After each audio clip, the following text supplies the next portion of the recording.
All right, why don't we sort of slowly roll into this? I'm always amazed that so many people can get their act together on a Sunday morning. I know. What happened to the complacencies of the peignoir and all that? Okay, I have a couple of announcements. First of all, I think you found on your chair when you came in a sound photosynthesis order blank. That's if you're just dying to have more tapes of lectures. They have a huge selection, more than anybody else, and you can deal with that. And there's a sticker on those things that begins with the words HTTP. Those who know that this is a website address. Those who don't know soon will. So if you want to check out Sound Photosynthesis website address, that's the URL, the Universal Resource Locator, which I wish I had one now. Okay, in case I forget, remind me at the break, and David will be here to help, that we'll go over the paper requirements for the folks who are going to do a paper for this class. And I think that's that.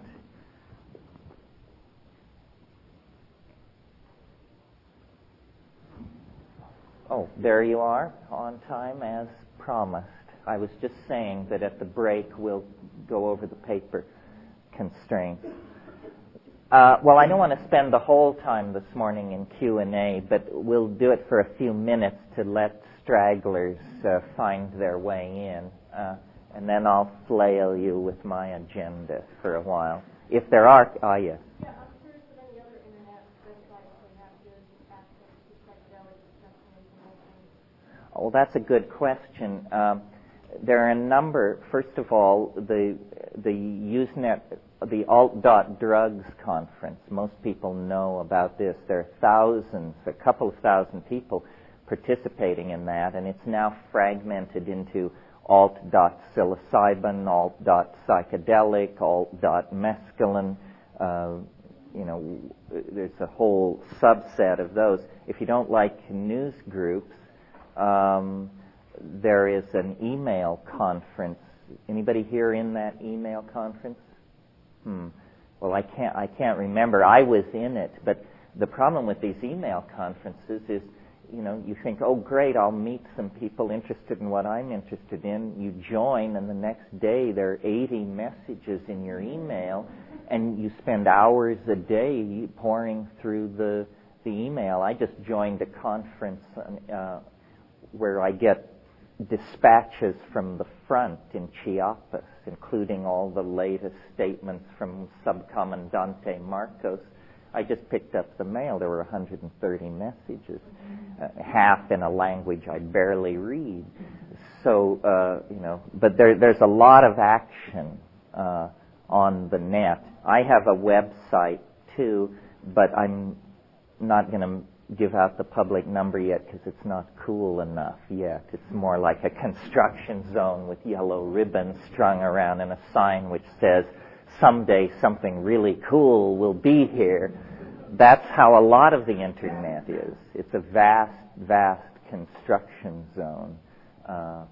But that's probably enough on that. If you're using the internet, you should use it more. If you're not using it, you should really put that at the top of your agenda, because it's going to become increasingly indispensable as a part of your cultural toolbox. I have to pay 35 cents a minute to reach the internet because I'm on a cellular modem from U.S. Cellular at 7,200 baud, and I still spend far more time and money than I should there. Yeah. I was wondering, are there any other methods that you've explored besides to reach that multidimensional state, that boundarylessness that we were talking about, like sensory deprivation chambers, meditation, biofeedback? Anything where you tap into the same? Well, this question always comes up, and my answer is the answer of a fanatic and a purist. Not really. I mean, the best substitute for psychedelics, which takes a lot more time, energy, and dedication, is penniless travel in Asian countries.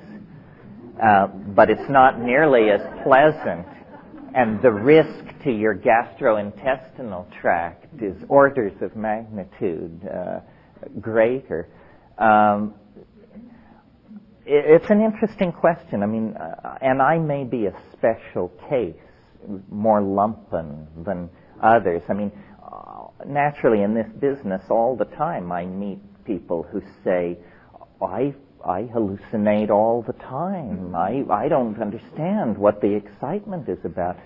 Well, it's a very hard thing because you either have to say, you don't know what I'm talking about, or you have to define yourself ever after as an impoverished individual with a genetic constitution that places this out of your reach. If I had psychedelic experiences not in the presence of psychedelic substances, I would be alarmed. I'm not shooting for being high on the natch. Why? When the substances work perfectly well, and being high on the natch indicates a physiological situation that may be problematic or could be problematic. I practiced yoga and silent sitting, and I find all these things very, very interesting, but pretty non-competitive with psychoactives. One of the things that was so astonishing to me when I first got into all this, my original impulse at university was toward art history. Well, art history, you study the evolution of style and motif over space and time. That's basically what it's about.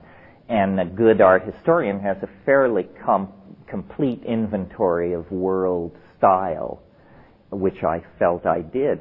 Well, then I took DMT, and it was absolutely unfamiliar.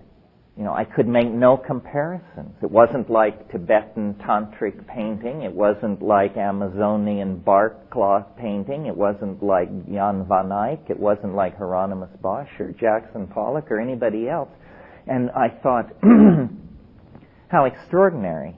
If you take the Jungian view that the function of artists is to explore and communicate the unconscious to the rest of us, then how bizarre that 3,000 years of Eastern and Western art, and nobody passed very close at all to the DMT space. That's why, and yet it is without contest, I think, a Niagara of orgasmic beauty. I mean, if I had to say one thing that DMT is, it's alien beauty. Well, if the purpose of art, and those who follow Aristotelian and Platonic aesthetics believe that the purpose of art is the communication of the beautiful, well, why is it then that so little of this has been communicated? I mean, I don't think it's an exaggeration to say that at the peak of a psychedelic experience, you see more art in a half an hour than the human race has produced in the last 1,000 years. Little you. Well, the relationship then of the individual to genius is very puzzling. Any one of us, if we could just get the door jammed open, would then become a Duchamp, a Da Vinci, in other words, a major formative force on their contemporaries. I'm hoping we'll be able to do that with virtual reality. I mean, I see virtual reality as a technology that will allow one person to show another the contents of their mind. And that when we get the cross-fertilization and creativity that will flow from that, we'll create art that will make everything done to this point look like scratchings in the dirt. I mean, at least that's my hope. Yeah. You mentioned a few times actually yesterday that you felt that women do psychedelics fewer times than men in general have more transformative experiences because they need to have those transformative experiences. And I'm it seems to me somehow that we're then defining the ultimate necessary experience of transformation of planetary consciousness, placing that power into the hands of men. And I'm wondering what then you think the role of women is in all of this transformation, if you feel that women somehow are already here, men are coming up to that level, and women are going no further. Because as somebody that let's just say has dropped into now the hundreds of times, I can assure you that I'm not like waiting around for someone to catch up, and then to catch up, and then I can go to her. Well, nobody ever put it quite like that before. So you get points for that. I mean, they put it many ways, but not like that. I don't think the last word has been said on this subject. In Science News last week or the week before, there are 120 anatomical differences between the brains of men and women that are not genital related. I think that we're on the brink of a whole frontier of discovering who and what women are. They were just thought to be, soft boys up until fairly recently, and the most enthusiastic proponents of feminism, I think, don't understand how deep a subject they've grabbed onto.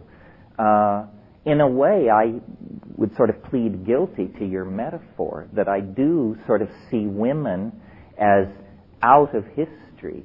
They are ahistorical creatures, and men invented history, lost themselves in it, and femininity, if you want to call it that, Gaian consciousness, if you want to call it that, psychedelic spirituality, if you want to call it that, is beckoning, does sort of hold the high ground, and is drawing history back toward a feminizing, archaic mode. But, race is a phenomenon of groups of people. In a sense, so is femininity. As an individual, you have to deal with the cards you're dealt, and we all have a feminine, a masculine, an androgynous, so forth and so on, component in our psyche. But in a sense, I guess I'm a conservative, because I don't see history doing anything other than recapturing what once was, and which once was definitely under the aegis of the feminine. Like, for instance, the World Wide Web, this vast technological artifact that's being put in place.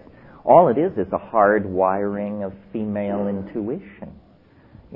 It's the engineering mentality is catching up with the feminine outlook. But your question disquiets me. I'm not sure. Again, it's important as an individual not to identify with the characteristics of a group. And it's very tricky, because you're constantly dinned into thinking of yourself as black, gay, white, poor. But those are not really qualities of individuals. Individuals are more complex than that. I mean, you may have a gay component. You may have a black portion of your genetic heritage. But don't define yourself as a group. That's a trick that was launched by print in the act of creating this peculiar entity called the public. The public is a fiction of the print-created galaxy. You are not a citizen, and you are not part of the public unless you seriously do damage to your humanness in order to fit yourself into such a narrow definition. Yeah. Since the chemicals act on the brain, females have this huge hormonal swing way. I find that I have certain experiences during certain times of the month that I would consider hallucinogenic. And it's a mystery to me, about women and men. There is a difference just in the chemistry of the body. So maybe there is really not an up or down to it. somebody's ahead and somebody's behind. It just gets different to it. Well, we can talk about this, but since this is a room full of aspiring professionals, this is obviously an area where incredibly good work could be done using ordinary scientific sampling techniques. You probably know it's a scandal how much medical research is done on male human subjects and then extrapolated to all human subjects. I would be willing to bet you, just sitting here, that in 30 years of research on psychedelics, there has never been a study which attempted to differentiate the difference in the response of men and women to the substance. It's like step one, but it's never been done. Again, how does menstruation affect this? How does menopause affect this? How does the postpartum chemistry affect? These are easily answered scientific questions that have never been looked at because of gender bias in the scientific establishment. Yeah. From a history, it's kind of like that psilocybin is a counter to testosterone. That's a way of putting it. That drive, that aggressive drive, or that drive that, say, testosterone has, which is perhaps why men are affected more by it. Oh, well, so that's a very straightforward theory. If psychedelics inhibit and compete with testosterone, obviously their impact on men is going to be much more profound than their impact on women. Right there, you have a hypothesis. You could. My question was, has there been any research on that, or have they actually had? Has anyone looked at the endocrine system and the hormonal, effect that psilocybin has on changing the body chemistry that actually drives your body? No. The amount of research, the first psilocybin project is underway now, the first one in 30 years, and they're just trying to define the basic pharmacodynamics of the substance. They haven't looked at this stuff. I should say to you, I'm urging you aspiring young professionals into these fields. Let me caution. That's because I'm an enthusiast and I want to know the answers to these questions. Professionally, it's a life of hell. You will not be promoted. Your colleagues will look upon you as a freak. You will find yourself, my brother can talk to this point. It's not a pleasant thing to associate yourself with psychedelics professionally. Yeah. I guess something that I feel like we need to take responsibility for is the use of what is words like profound and transformative, because what is profound and transformative for a male, if it's more profound for a male, it might be just a different profound and transformative that's not on the male scale of what is profound and transformative. And I think that it's irresponsible to say that it is more profound for males, especially when no research has been done on the ways in which these drugs affect. Well, I guess what I meant by more profound is that I think the average male is set down further from where he started than the average female is at the conclusion of a psychedelic experience. One of the things, let me mention this as long as we're on this subject, this is just throwing this out, but one of the things that's always fascinated me is the difference between male and female orgasm, and how male orgasm, here's a place where it seems to be reversed. Male orgasm seems to lie fairly close to the surface and be a fairly unspectacular event most of the time. Why is the female sexual response so much more dramatic? And why is there an orgasmic response at all? In other words, many animals don't have such a response. You can build an urge, you can build a sexual urge into an organism without this payoff of immediate experiential fireworks. There are species of fish where the female lays the eggs and the male swims over them and releases the sperm, and that's sex in that species. I sense, and I've never been able to articulate it, that the DMT flash is very orgasmic in some sense. It's somewhat like a full-body orgasm, but it has components in it which are only encountered otherwise in orgasm. And I wonder what this orgasmic response is for, what evolutionary role it fulfills. It seems to emerge late in animal organization. This is not something you trace back to flatworms or something. It seems most intensified in the primates.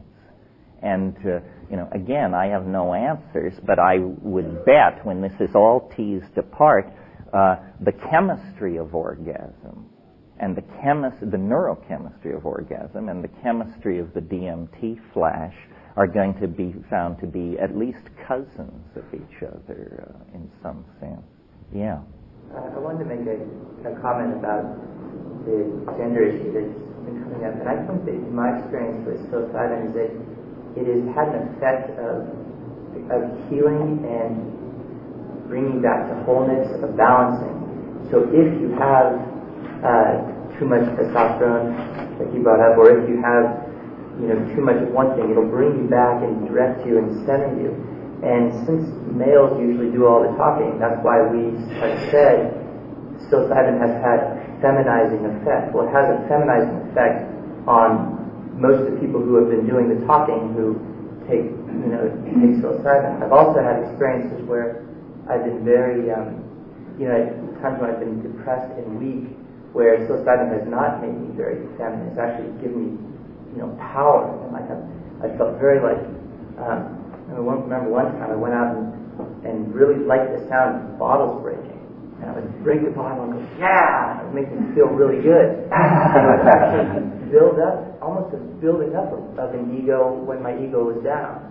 And when my ego was too big, it would pull it back down again. So that would then, what Peggy was saying, that would then fit in, that everyone who takes it will be balanced, will be kind of redirected and led further along. So it's a kind of regulator, is what you're saying. Yeah, it gets you back in tune with what's real. And, extreme feminism and extreme masculinism are neither of them are real. They're both extremes. And it'll bring you back into a more integral wholeness of the way the world is. Well, I would certainly agree with that as a description of ayahuasca. There's a lot of work being done right now. I mean, I'm sure you all have heard of Prozac, which is the most widely prescribed antidepressant in the world now, and 6 or 7 years ago it didn't even exist. Well, what's interesting about Prozac is that it is a serotonergic competitor. This is the same system that the psychedelics are working on. And I think probably we're converging on some kind of a breakthrough where sexual dysfunction, depression, psychedelic states are all going to be seen to be various twiddlings of the serotonergic system. And probably whole new families of drugs will come out of this. I have never taken any antidepressant, and at my brother's urging, I took Prozac, and I've always been contemptuous of all of the, the Valium, that whole thing. That's not our church, for sure. But I was very, very impressed with what Prozac was doing. And in a way, it was a strangely painless kind of psychedelic. What Prozac seems to do is put you where ayahuasca puts you 4 days after the trip. In other words, there's no dramatic episode of intoxication. There's just a slow kind of getting real, which means dropping your illusions, which are usually what is depressing you. I think Prozac is being misprescribed in the sense that it's thought of as an antidepressant. I don't think that's quite correct. I think it's the cure for seasonal light deficit syndrome. I think that as tropical primates, we paid a terrible price for conquering the temperate and subarctic zones of the world, and that is 6 months of kind of downness out of the year, and that can be chemically corrected. Our genetics are designed for the arboreal tropics, and yet we insist in living in places like Boston and Hamburg, which are so far north, that you're physiologically dysfunctional 7 months out of the year, and you don't know it because so is everybody else there. Yeah. You were dentist, so that you work with Prozac in conjunction with MDMA to sort of offset some of the, MDMA you can get real speedy. This Prozac helps to tone that down. Have you worked with that at all? There may be a confusion here. The way I'm familiar with Prozac being mentioned in connection with MDMA is that MDMA has a toxic effect on the dendritic spines of the nerves. This is part of what you buy into with MDMA. But strangely enough, if you pre-dose yourself with Prozac, not as Prozac is supposed to be taken for depression, where you take it for 30 days and then like that, but if you just take a 20 milligram capsule of Prozac 6 hours before you take MDMA, it absolutely blocks this toxic effect. I have mixed feelings about mixing drugs and handing this information on, but on the other hand, this is a group of professionals. You should know this. It's a fact. It was published in Brain, the Journal of Neurophysiology, and so forth and so on. MDMA by itself has a physiological profile that causes me to stay away from it. I have no quarrel with the effect, the experience, but when you can see histological damage to macro structures in the nerve, you want to slow down a little and send a few tens of thousands ahead of you. Yeah. Is that just with doing it once that you'll have that sort of damage, or some damage? Well, every time you take it, it has this effect. Oh, well, but let me say something about this damage that MDMA does. It does damage. You can see it. However, there is no behavioral sequelae. What does this mean? It means you don't act funny. You don't fall down twitching, or your eyes go out of focus, or become manic, or so you can have two opinions about this. Well, if it destroys a structure that then there's no behavioral consequence, you must not have needed that structure. However, when we start tossing out chunks of our brain based on our own judgment, you have to wonder about that.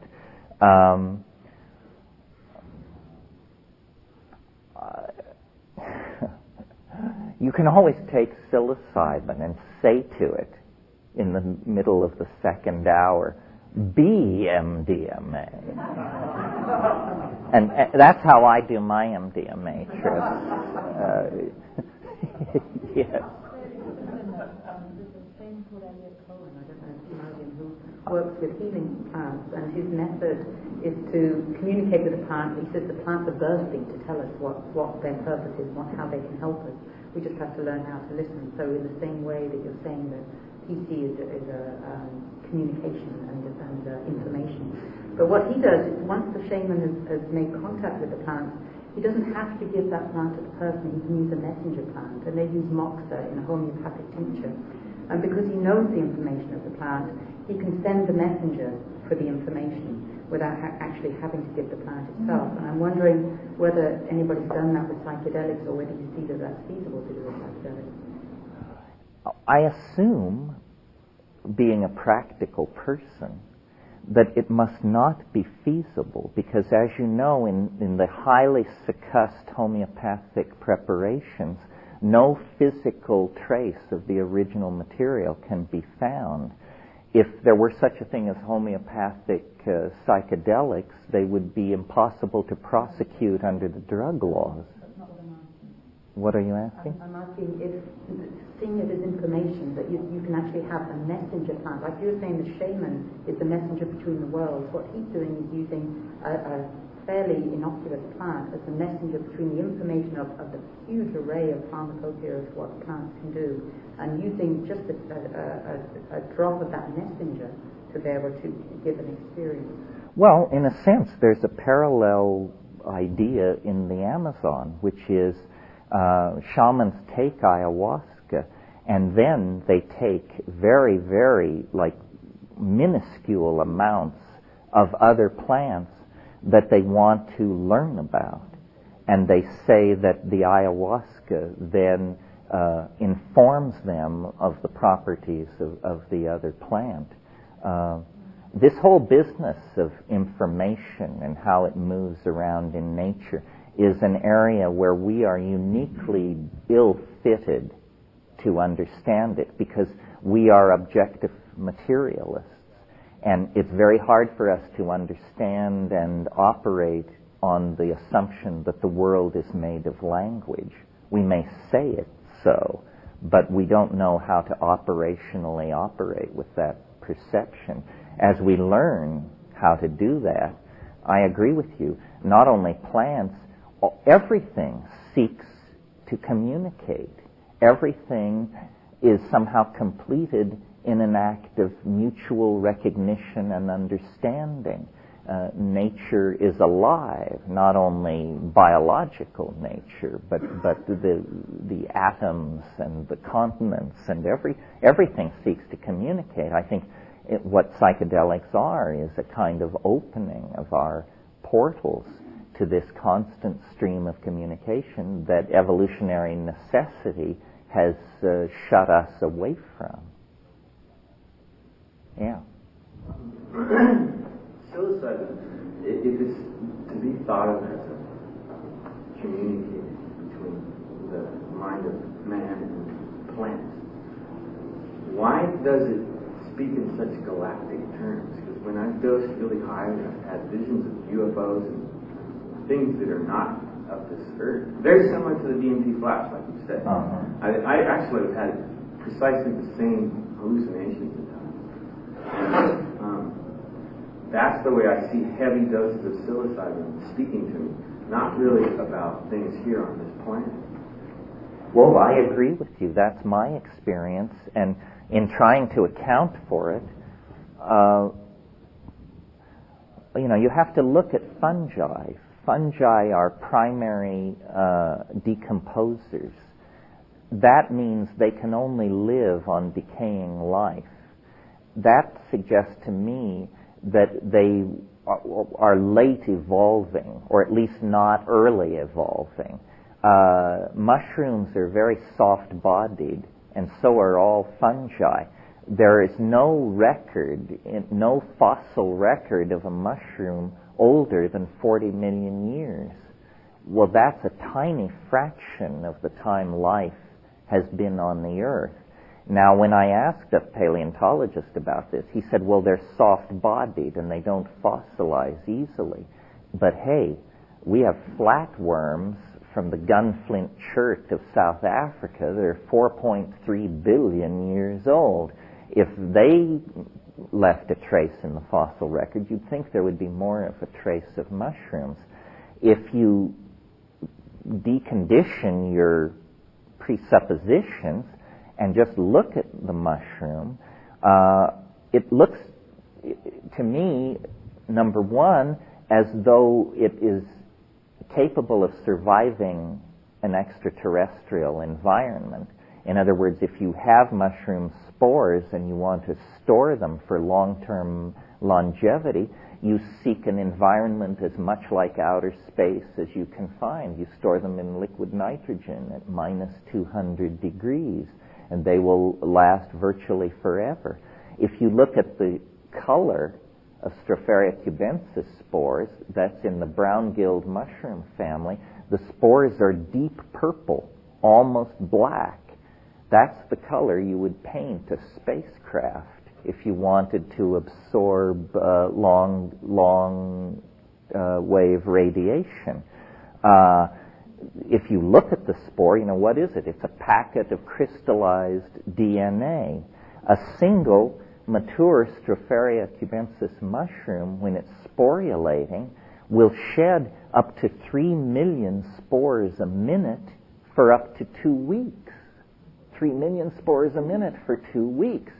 And these things are microscopic, so small that the perturbations and agitation of air molecules, which are called Brownian motion, can actually percolate these things into the outer atmosphere, where then energetic cosmic events can actually detach them from the terrestrial medium, and they slowly, like planetary dandruff or something, drift off into space.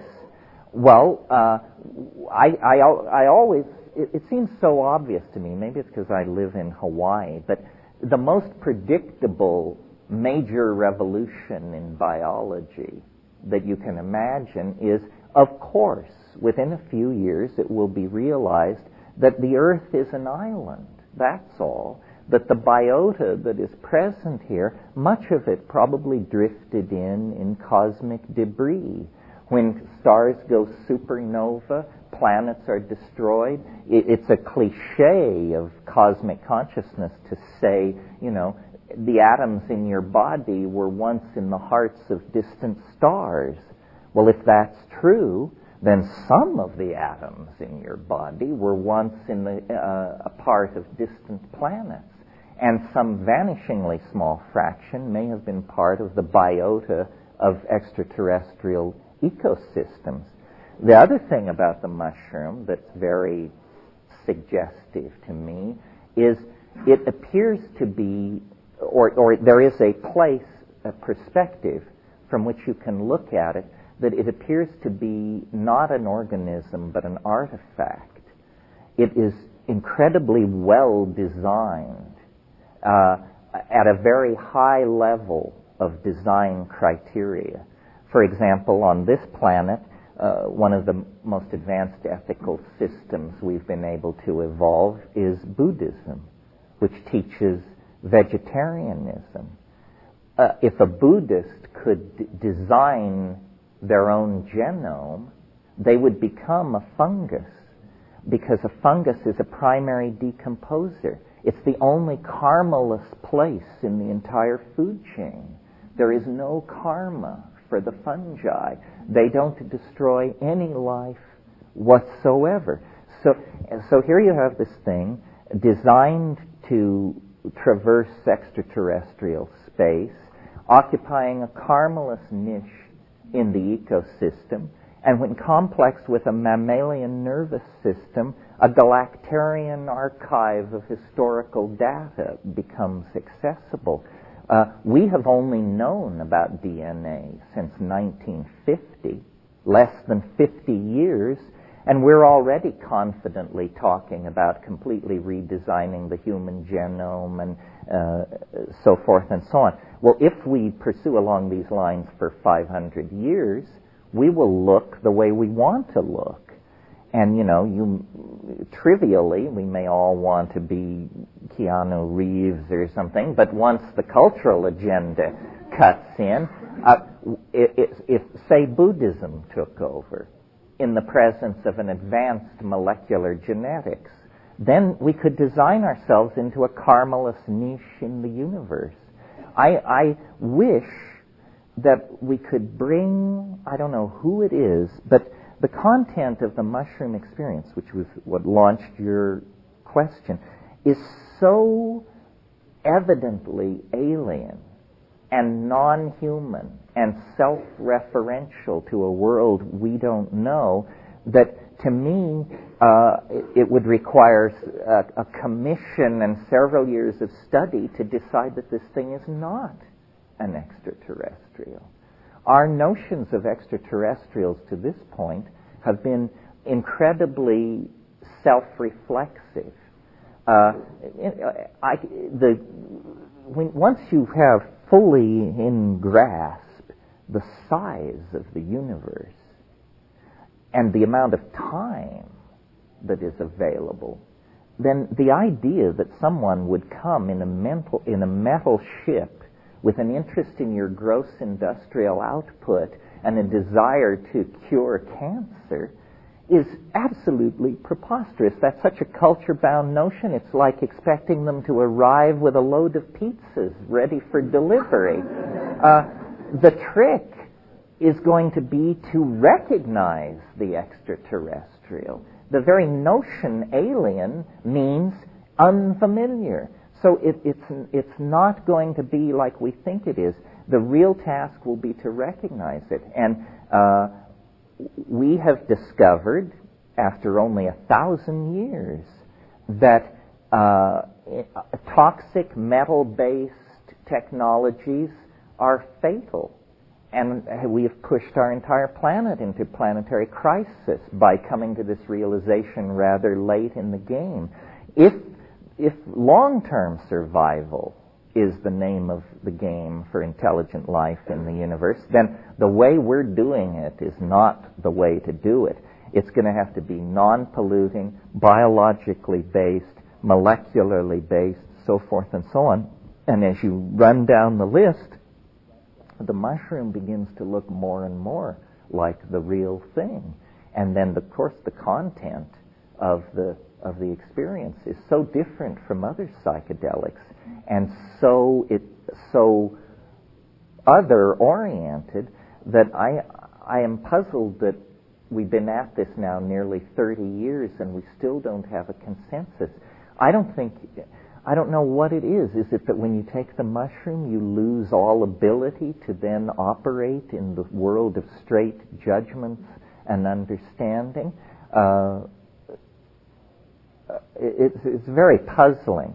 But I think probably the biota of the Earth is riddled with extraterrestrial genes, if not organisms, and possibly intelligences.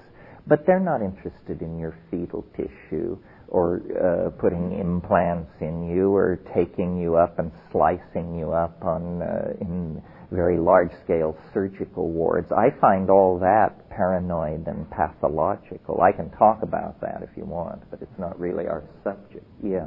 In the Mondo 2000 interview, you talked about the DMT molecule as being extremely unusual. I'm not a chemist. There's something about the number 4 position on the molecule. Can you talk about that a little bit? Yes. There are different ways to look for extraterrestrials. One way is to build a vast radio telescope and search for a signal.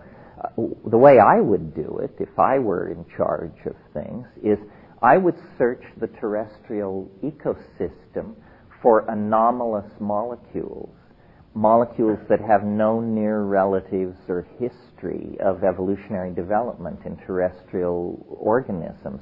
Well, it turns out you don't have to look far. It's psilocybin. Psilocybin is 4-phosphoryloxy-NN-dimethyltryptamine. It's the only 4-phosphorylated indole in nature. The only one. Okay, well, here you have a pentexyl group. It's a 5-sided thing. And then you have a benzene molecule off it. And these molecules have numbered positions, 1 through 6. And then you have a phosphorus group. It can attach at any one of those 6 positions. Attached in the 4 position, this is unheard of. It only occurs in this one case. Well, that's very odd. I mean, if we believe nature is a continuum of evolutionary adumbration, then to have suddenly, out of nowhere, a completely anomalous molecule sticking up suggests it may have come in from somewhere else. Yeah. Psilocybin very similar in structure to serotonin? It's similar. I mean, serotonin is 5-hydroxytryptamine. Serotonin is ubiquitous in life on this planet, from flatworms to man. It's in every organism there is. Brain serotonin? Well, That's the one that I read is similar structure to psilocybin. The feel-good chemical in your brain. Yeah, the structure, yes. I mean, here's the thing. Serotonin is 5-hydroxytryptamine. Psilocybin is 4-phosphoryloxy-NN-dimethyltryptamine. What you've got then is 4-NN-dimethyltryptamine as opposed to 5-hydroxytryptamine. Yeah, these things are a chemical family. Yeah. My curiosity is getting raised about this alien UFO, people's experience with the psilocybin, having that sort of galactic experience. And since we're talking about consciousness and transformation, what role do you think that either the psilocybin bringing these images in, or this sort of cultural mythology around, close encounters, what role do you think that's playing? Why is that coming up in terms of the consciousness shift that we're trying to make? What's that about? Well, if you're interested in UFOs, one of the first books ever written is, I think, one of the best. It's called Flying Saucers: A Modern Myth of Things Seen in the Sky by Jung. And what he says is that, I hope I don't have to do too much backgrounding for an audience like this, but as you know, Jung analyzed alchemy and said that in the presence of a psyche epistemologically naive about the real nature of matter, the contents of the unconscious will be projected upon chemical processes. Well, our level of naivete about the cosmic environment is approximately at the same level of sophistication as the 16th century's grasp of matter was. And so Jung said that he talked about in alchemy what's called the rotundum, that which spins. And he said the spinning rotundum is a symbol of the psyche. The flying saucer, I believe, is a symbol of the eschatological object at the end of time. That we are being pulled into a confrontation with, call it the other, call it the ancestors, call it Jesus, call it Galactarian civilization. It's all and more than any of these things. And I believe, and I'm fairly alone in this, I think, that the pressure and the chaos that we're experiencing at the end of the 20th century is because we are drawing near to a bifurcation point in the there's not even words for it, in the dimensionality of our cosmos. I mean, we're very close to some kind of cusp, some kind of breakthrough point. History is, in fact, the annunciation that an animal is standing too close to the transcendental object and is, in fact, beginning to be transformed into a partial simulacrum of the transcendental object. That's what we are, half beast, half angel. One foot in the slime, one foot in the platonic superspaces. I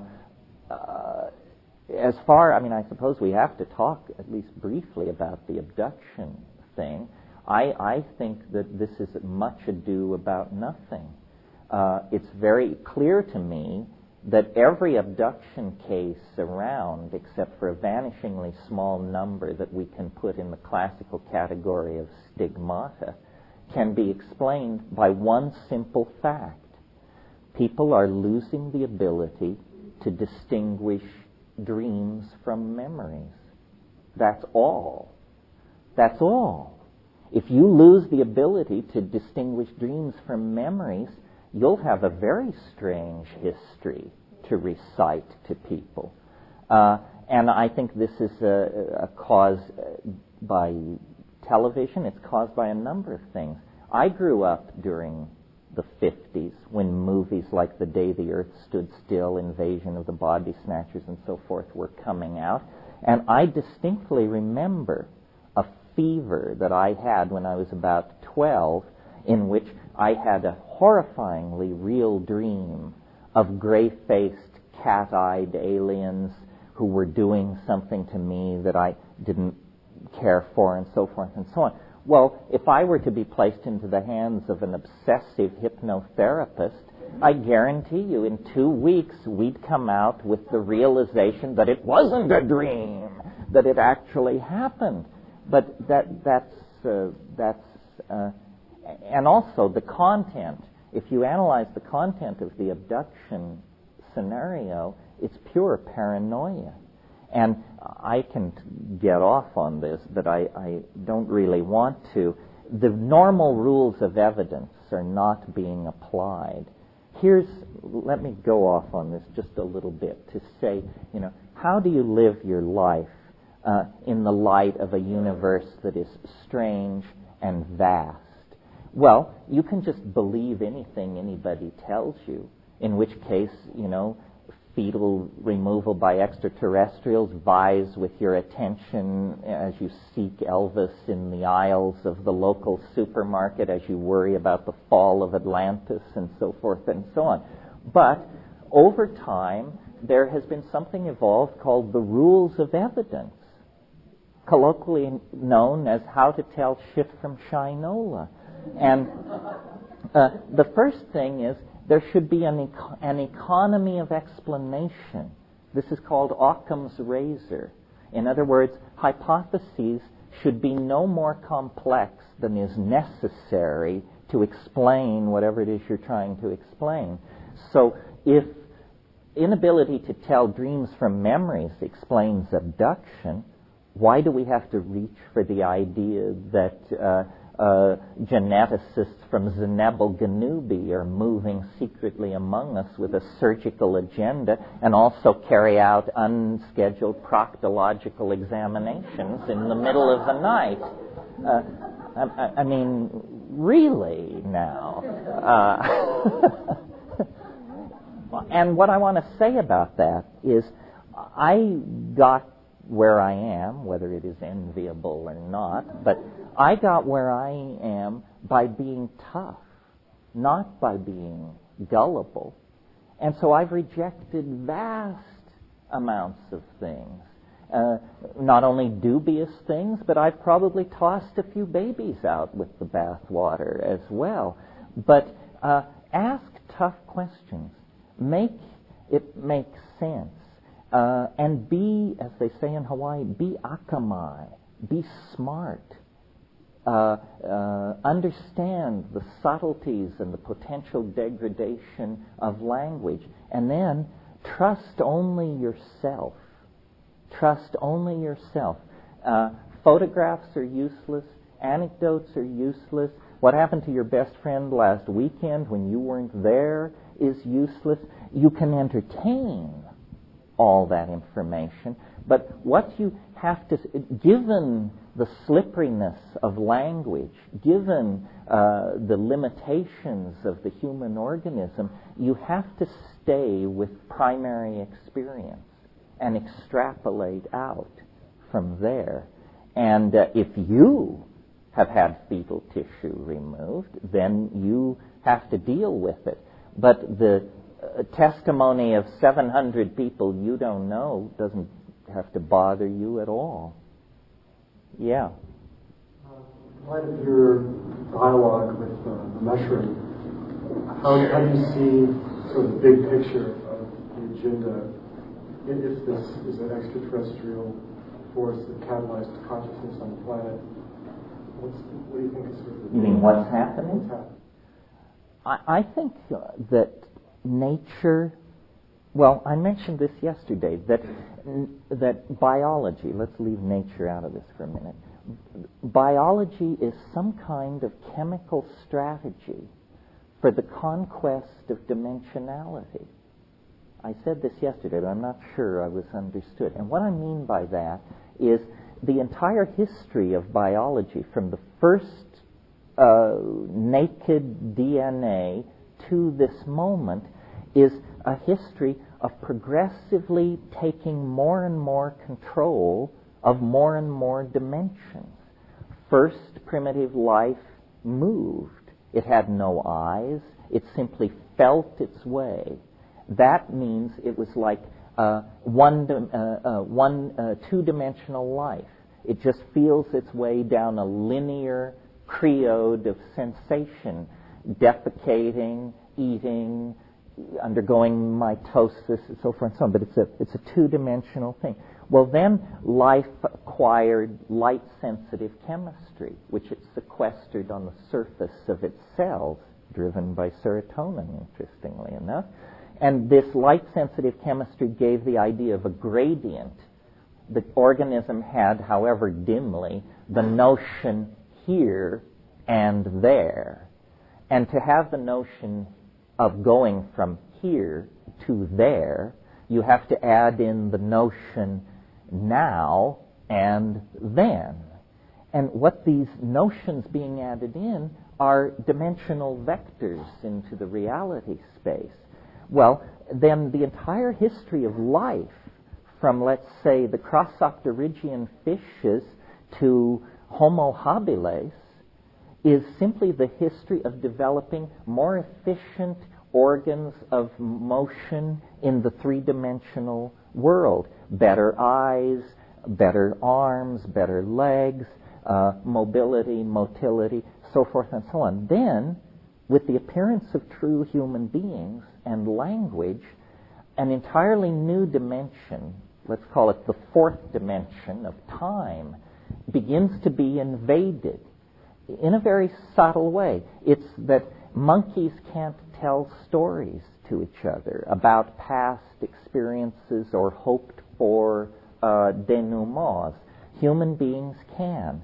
That act of linguistic recollection is a small conquest of dimensionality.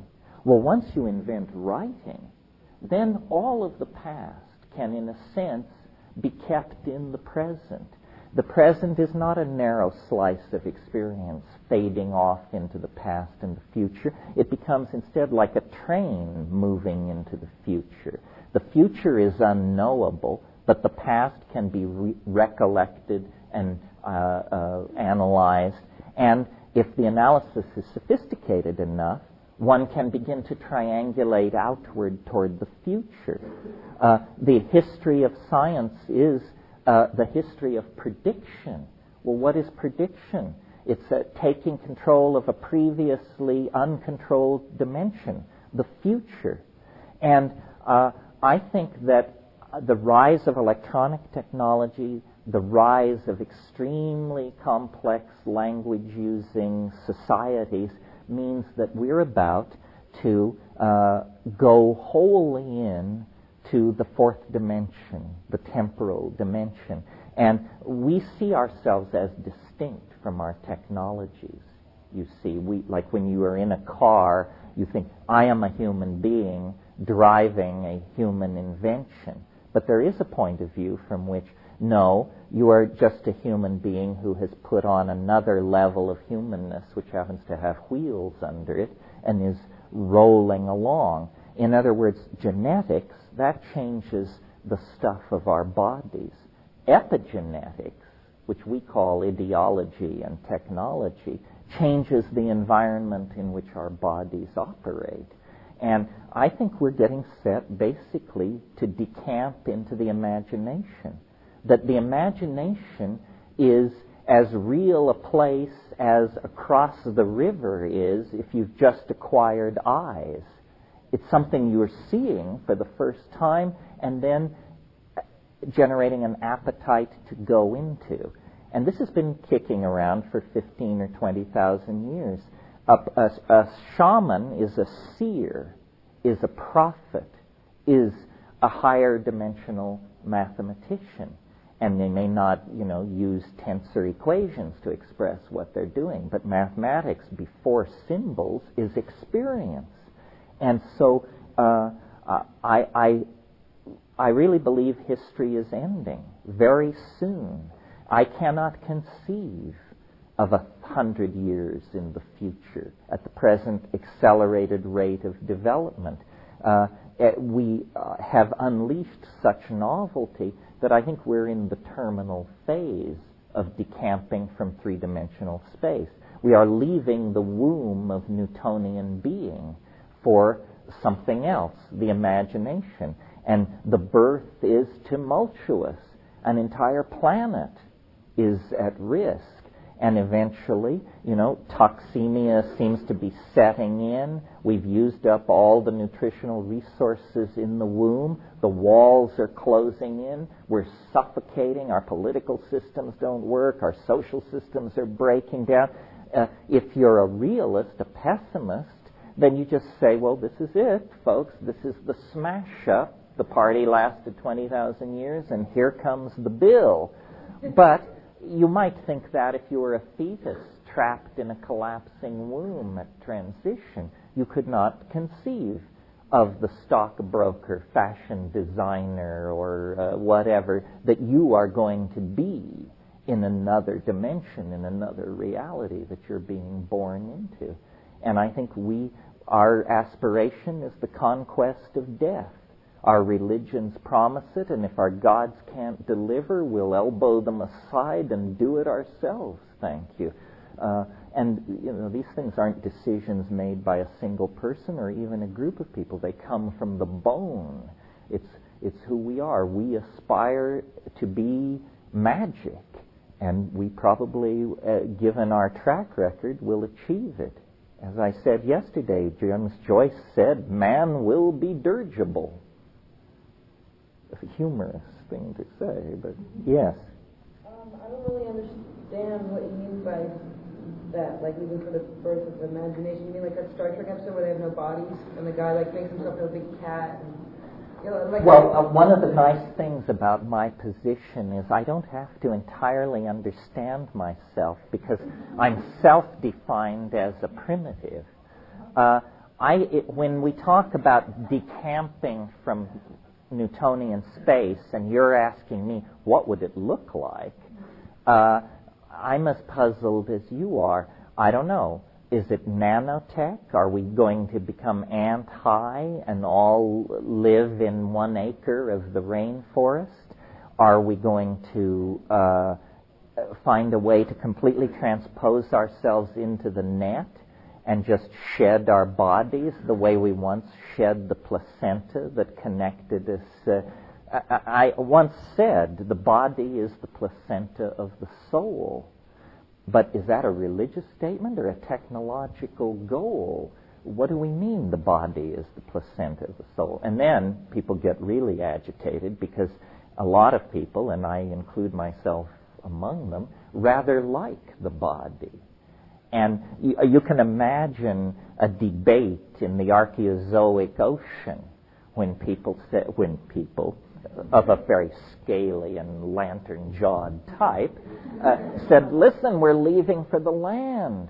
You say, you cannot live on the land. There's no water on the land. The land is our whole being. We're defined by the water, the joy of swimming, the great, on and on and on. Well, some organisms turned their back on that. And so then we had the conquest of the land. It's a big thing.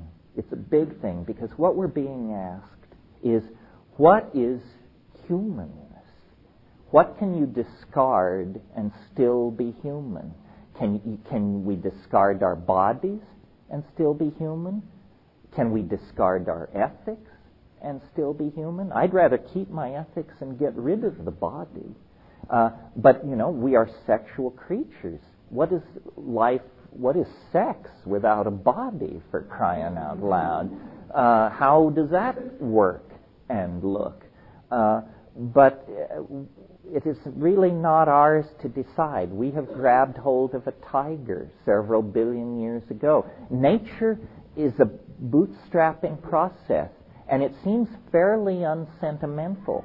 There's no tears shed for the great sauropods that once stalked the planet. They were wiped out in an asteroid impact. That allowed the arise of the angiosperms and the mammals. We are the children and the inheritors of a planetary catastrophe. If this planet hadn't been wrecked 65 million years ago, we'd still be here. We wouldn't be here. Well, then what is our position on planetary catastrophe? We're in the process of making one. Is it so that 65 million years in the future, an organism filled with love and justice and intelligence will look back at our skeletons in the shale and say, well, they had a good thing going, but if it hadn't been for their extinction, we wouldn't be here. The very large scale is very large indeed. One of the things that's so interesting about the visionary plants is that they give you a large, large picture. I think the vegetable mind views death in a different way. Vegetables are eternal in a sense. Through vegetative propagation, they can live virtually forever. Life lies very close to the surface in us, and if it's crushed out, we're very alarmed. Our sense of uniqueness is so highly evolved that our own death becomes for us the most universal tragedy we can conceive of. That's a serious ego dislocation, I maintain. Yeah. It's more of a destruction of God. It takes place in the Western Newtonian kind of culture, materialistic culture. What about these other cultures that never embrace this way of life, this view, and also like people who, they don't have access to these technologies. Maybe they're worried about whether that meals can be fine. This is the last thing that they have access to. Where do these come into play in the kind of dynamics of? Well, nature has two impulses.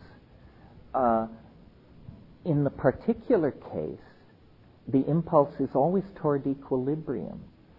Animal species seek to establish niches for themselves in ecosystems that can then be maintained indefinitely, just the way you seek a job where you'll then get money, and without working too hard or eating too much excrement, you'll be able to maintain yourself indefinitely. If you look at all of nature right now, the human species is where the evolutionary cutting edge has become concentrated.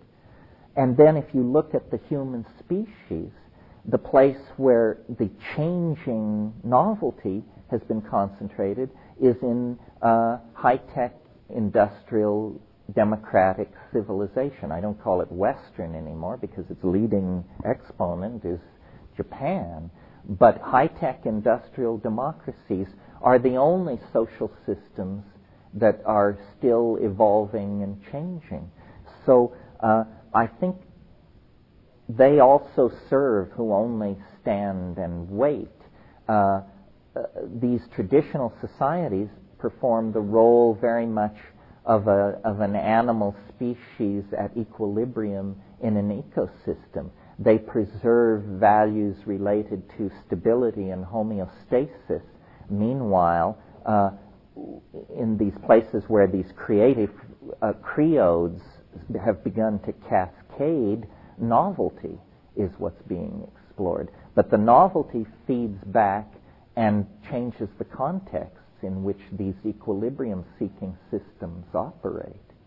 The universe, I believe, is an engine for the production and conservation of novelty. The universe will sacrifice everything achieved to achieve something new. You can see that in looking at this asteroid impact 65 million years ago.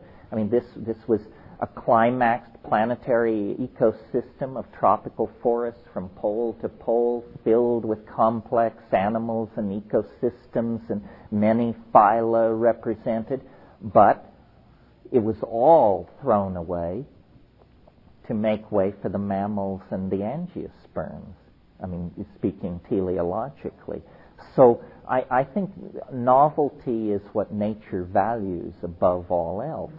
And that, interestingly, leads on to the notion of an ethic for us, because that confers immediate central importance on the human enterprise. The orthodox view is that we're a chance anomaly, an eccentricity in the cosmic game. But if the conservation of novelty is what the universe is about, then we are its pride and joy, its crown jewel, the firstborn son and heir apparent. And the other thing is this ingression or this movement into novelty has been going on since the beginning of the universe, but always ever faster. So in the early universe, once things settled down after the Big Bang, it was dull for a long, long time. I mean, there wasn't much happening. There weren't even stars. There was just hydrogen aggregating, and then eventually there were aggregates of hydrogen so large that the pressures at the centers of those aggregates of hydrogen caused a new property to emerge, fusion. And fusion cooks out heavy elements like iron and sulfur and carbon. And when carbon cooks out, new emergent properties become possible. Molecular chemistry, rather than simple atomic systems, comes into play. Well, then elaborate that for a few billion years, and you get long-chain polymers. They're like supermolecules, and they have the quality or the ability to template and reproduce themselves. Well, so suddenly you get a whole new emergent domain in nature, the domain of the self-copying, self-replicating molecules. And then they begin to embed themselves in membranes and so forth, and then you get nucleated cells, and then colonies of nucleated cells, and from there to advanced mammals, it's just a matter of time. And then the organs of locomotion seem to have been perfected. The fastest animal in the world can run 70 miles an hour, something like that. And so then the development seems to concentrate in the nervous system. The coordination no longer of space, but of information. Information becomes the new coinage. Advanced binocular vision systems evolve. Pack signaling systems evolve in social animals. And then, at some point, the level of complexity is sufficient to cross a boundary into true language, true representation of the past in the present through symbolic activity. In each case, these stages are happening faster and faster and faster. Language is probably less than 100,000 years old. It may be half that age. Well, good grief, that's less than 3,000 generations in the past. Language, that's yesterday. And yet, since the inception of language, look at what has happened. Urbanism, global conquest of the environment, mathematical conquest of nature. We can call down the fires that burn in the hearts of stars to the deserts of this planet, or if necessary, down upon the heads of our enemies. That's an extraordinary feat for protoplasm to be able to undertake. Extraordinary. And so I think this accelerating novelty indicates that we are on the brink of just going down the novelty well and becoming as unrecognizable to ourselves as we would be to Tyrannosaurus rex if it were introduced to us as the heirs to its struggle and dreams. Yeah. One of the most interesting things to me in digital landscape near the end, and to correct if I understood this incorrectly. In the monologue, we talked about what does money look like. I think there was one line that said, it was December 21st, 2012, the 22nd may look just like the 21st. There may be no change on the surface. It may look the same. And I'm curious how that fits in. Because all the questions, well, are we going to be walking around in small jars, or are we going to be self-dribbling things that you talked about yesterday? Or is that day going to pass by and, I don't know, does 1% see it and 99% doesn't? Or is it going to be that 100% doesn't see it? Or is there between 70 and 80? Well, one way it could happen is that as we get closer and closer to it, our ability to accept these strange things becomes broader and broader, so when the moment finally comes, yes, you are a self-dribbling jeweled basketball, but hey, it ain't no big deal, and you saw it coming years ago, so what? I don't know. I vacillate on all of this because as a rationalist, I'm very puzzled by my intellectual burden of a completely irrational revelation. I would never have wished this upon myself. I'm much more comfortable as a fairly hard-nosed skeptical thinker. Yet I've spent so much time with this idea that I guess I have become infected with it. It now seems to me as reasonable as anything else. There is, unremarked by science, a universal tendency toward complexity through time. It's a law, as real as the law of the speed of light or the segregation of genes. But science has never said that, because science is, as practiced out of the 19th century, is militantly anti-teleological. In other words, it denies any end goal, any purpose, any predefined end state. Science just thinks the universe is a random walk. But I think it's becoming harder and harder to maintain that idea in the face of the evidence. There are too many choices.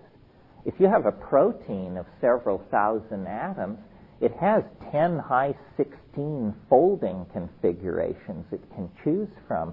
If it worked through those things by trial and error, it would take the life of the universe for that molecule to figure out its minimum energy configuration and assume it. So there is a kind of logic, or there are constraints that we aren't aware of that push processes toward completion. And I think, the new sciences of chaos theory, dynamics, complexity, fractals, strange attractors are going to deliver this into our understanding. It's a very exciting time. I mean, we're taking the first intellectual steps toward the real re-understanding of nature since at least the invention of the calculus and probably the invention of Greek mathematics. Yeah. This model that you're talking about sounds a little bit to me like a phase transition that in consciousness. When it reaches a point of complexity and then there's a transition, but it seems to me we're all connected on some level, this morphic field and all, that makes it, few will start and then it's just like popcorn. All of a sudden everyone has that like a chain reaction. Yeah. Well, you put your finger on it. The key word is connectedness. I'm very interested in the philosophical, if you want to put it that way, implications of the World Wide Web and the Internet. I mean, the Internet is a fascinating thing. You can't see it. Therefore, if you're not into it, the world appears to have remained the same. Nothing has changed. And yet, actually, the largest human artifact ever created has sprung into being in the last 5 years. It's as big as this planet. And nobody controls it. It has no central control. No one can decide that it shall be this or shall be that. There are certain areas under limited control. Well, but what does the Internet do? Well, it connects us together. It broadens and deepens and makes more immediate the cultural database that we're all swimming in. And I think that probably it is a model for, or not a model, but it is an anticipation of this transcendental object at the end of time. I mean, I have said in these lectures, my idea of the future perfect state is a world of 500 million human beings of all races, genders, sexual persuasions, so forth and so on. 500 million well-fed, healthy people living mostly in warm climates, largely naked, very little physical cultural manifestation. But if you could project yourself into one of these people's minds or bodies, you would see that when they close their eyes, there are menus hanging in space. Those menus are there because at age 3 there was a surgical implant behind the eyelids of something like a very small contact lens. And that is the philosopher's stone. That is the culmination of 10,000 years of technical evolution and engineering dreams. And what it boils down to is a little black disc that's surgically implanted behind your eyelid, and that's your interface to the culture. And you can move into the net, which is, of course, virtually implemented. It's not text. It's not even hypertext. It's a three-dimensional, non-material world ruled by the laws not of physics, but the imagination. And I call this turning the body inside out. This is what the cultural enterprise is for. We want to live in the imagination with the body as a freely commandable object in the imagination. In other words, replace the laws of physics with the laws of dream or imagination. This is culturally within our reach right now. I mean, if it were as important as piling up nuclear stockpiles or screwing people over in 100 different ways, we'd have it in 5 years, not 17. As it is, we'll probably have to wait 17 years. But the fact that we can make a model like that, that's a bridge from where we're sitting to a spiritually transcendental realm that's within reach, is, I think, very positive. Now all we have to do is fill in the blanks. Keep taking psychedelics so that our engineering standards stay high, so that we stay focused on the goals that we're trying to maximize, and then try to promote the idea that anxiety is inappropriate. Anxiety poisons the will to action. And I really think that this is going to be the task of the high-tech alternative culture, is to provide an optimistic vision. Because you see, the people who run the world are becoming more and more panic-stricken because a world is ending. Their world is ending. The world of the shell game and the international corporation and the propagandized passive electorate and all these things that have been, that game is ending. And there is no substitute vision being discussed at the upper echelons of the control mechanism of this society. It's coming from the grassroots. The people at the top are too paralyzed with the poisons they've imbibed by feeding at the trough of the old order. They can't think their way out of their dilemma. In fact, they have to pay guys with ponytails just to turn on the machines in the morning. They're so distanced from the things they rule, you see. Yeah. I'm wondering that, like, in my experience and other people talking to me about taking hallucinogens, you talk about dissolving of boundaries. Another way to look at it is you talk about anxiety. It's anxiety or fear eventually goes away of the other, which if we have a boundary, there is another. And in terms of like men and women, if women are more other for men than vice versa, that on a hallucinogen, a man can get to a place where he observes and goes beyond the boundaries to know that it's not the other. And if a woman is in that place, what I, from my own personal experience and from other people talking to me, is as though women kind of find their voice in the way of the world to say how it's okay not to have always this experience of the other. And at some hope of things accelerating, my mother was born in 1921 and was very conservative, because come to the point where she's 73 years old or whatever and has a 77-year-old boyfriend, and at dinner, and very proud and laughing, says, "Well, I'm living." Did you ever think your mother would say that? And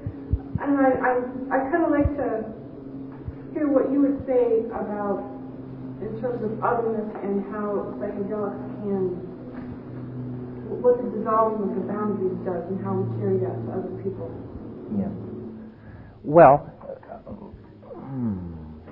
first of all, it's important in all these discussions to remember there is nothing on earth as much like a woman as a man.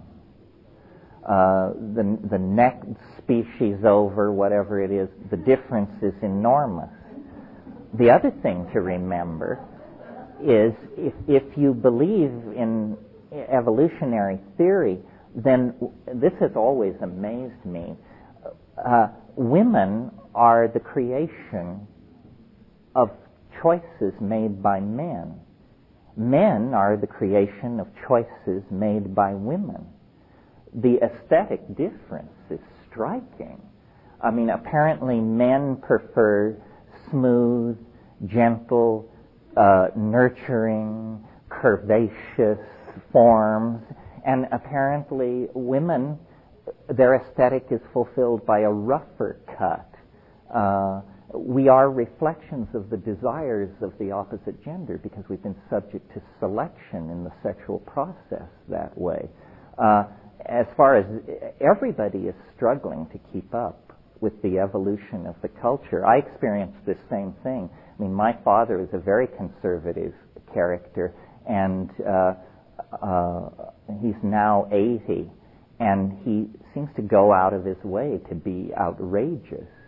And it's maybe the one good thing television is doing is that straight people, and by that I don't mean non-gay, I mean in the sense of non-psychedelic, straight people can't escape from the weirdness of the culture. You know, no matter who you are, you have to look at this stuff. It's in your face, and eventually you bend. So approaching the other is a process of redefining yourself to be more acceptable to it. You know, there's a coming to meet. It becomes more familiar as you become more familiar with it. But the truly other, what Rudolf Otto called the totally other, is other in principle. It's like the archetype of the other, and it can't be assimilated. But wherever the other is particularized in a person, a work of art, a place, it can be approached through a process of templating yourself to it. You know, we become what we behold, no matter how bizarre what we behold may be. Well, it's a little past time to take a break. Let's take a break. Those of you who are doing a paper, why don't you gather up here, and David and I will lay out the guidelines. The rest of you, why don't you give us just a little bit of space so we can work this academic thing out.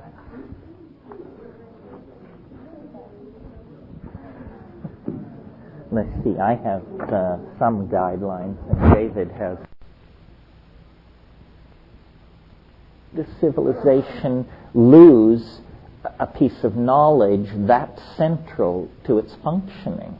Well, the only scenario I can come up with is an increasingly autocratic elite ordering everybody around until finally there is a populist revolt, and those people and their books and their buildings are all put to death and burned.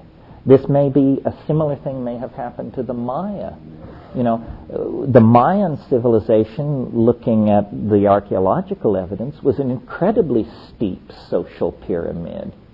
So steep that it's conceivable the execution of a few thousand people would essentially disembowel the accomplishments of the civilization. Kill the architects, the scientists, the astronomers, the scribes, and the artisans, and what you've got left are rainforest swidden farmers, and then they go and do what they've always known how to do. I don't believe in the case of Soma that it could have been a matter of it being available and then slowly disappearing. I mean, the Rig Veda speaks of intoxicating hundreds of people a day.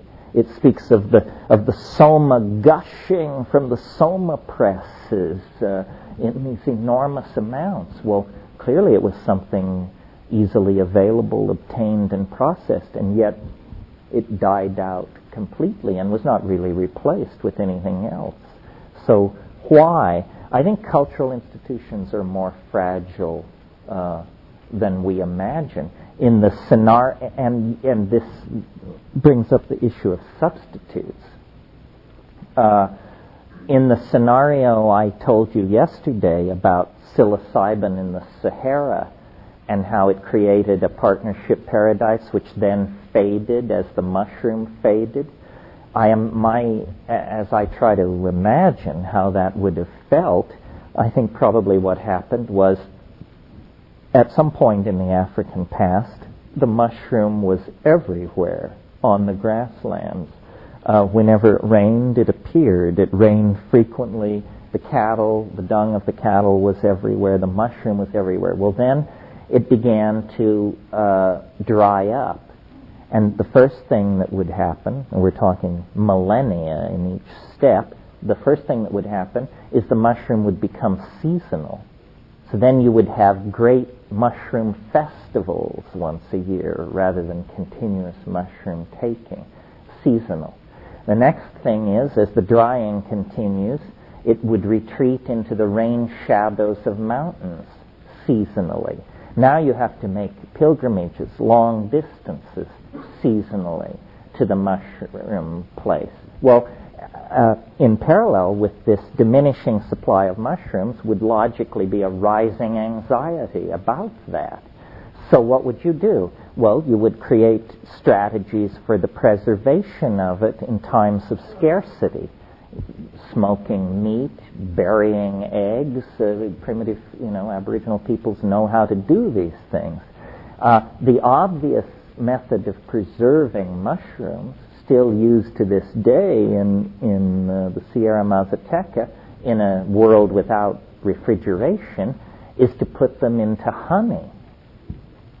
Honey is an antiseptic medium, and the sugar in honey will draw water out of a fragile thing like a mushroom and tend to preserve it. The problem is, if you've ever dealt with Aboriginal honeys, you know they're not like the stuff we get in the little plastic bears. Aboriginal honey is very watery, and what the consequences of this is that the preserving medium, honey, itself has the capacity to transmute into a psychoactive substance, alcohol. So suddenly you see people of good intention trying to preserve their mushrooms, but unbeknownst to themselves, they're turning into an alcohol cult, because fewer mushrooms, more and more honey. Then, and as the supply continues to shrink, finally you give up on intoxicating everybody, and you just say, we're going to establish a professional class of people, shamans, and they will take the mushroom since we can't all take it. So then you have knowledge of it retreating into a professional class. And in Aboriginal society, these professional classes are always hedged about with secrecy. So then you actually have a situation where there is a body of cultural knowledge which not everybody possesses, in fact, which very few people possess. Well, at that point, through war, epidemic, schism, or natural catastrophe, you could lose that core of experts, and then you would simply be adrift. So it's a very complicated issue, and the history of each one of these things is fraught with these kinds of episodes. The other thing is, just to keep the complexity ever before you, styles of usage change. I mentioned that the 19th century ate hashish. We smoke it, and it has very different impacts on our psychologies and our art and so forth and so on. Another example is a good example close to home. LSD. In the 60s, you couldn't play the game unless you took 500 mics. These days, you split half a blotter. It's probably 70 mics, and that is what people call an LSD trip. It's half an order of magnitude smaller than what was being done 30 years ago. Well, so naturally, people say entirely different things about LSD now than they did then. The other thing that makes this very complicated, I mean, nature is not cutting you any slack here, is you can have a species of a plant genetically fairly defined and taxonomically fairly defined, and it can have a horrific number of variables bearing upon it. The favorite example here would be Amanita muscaria.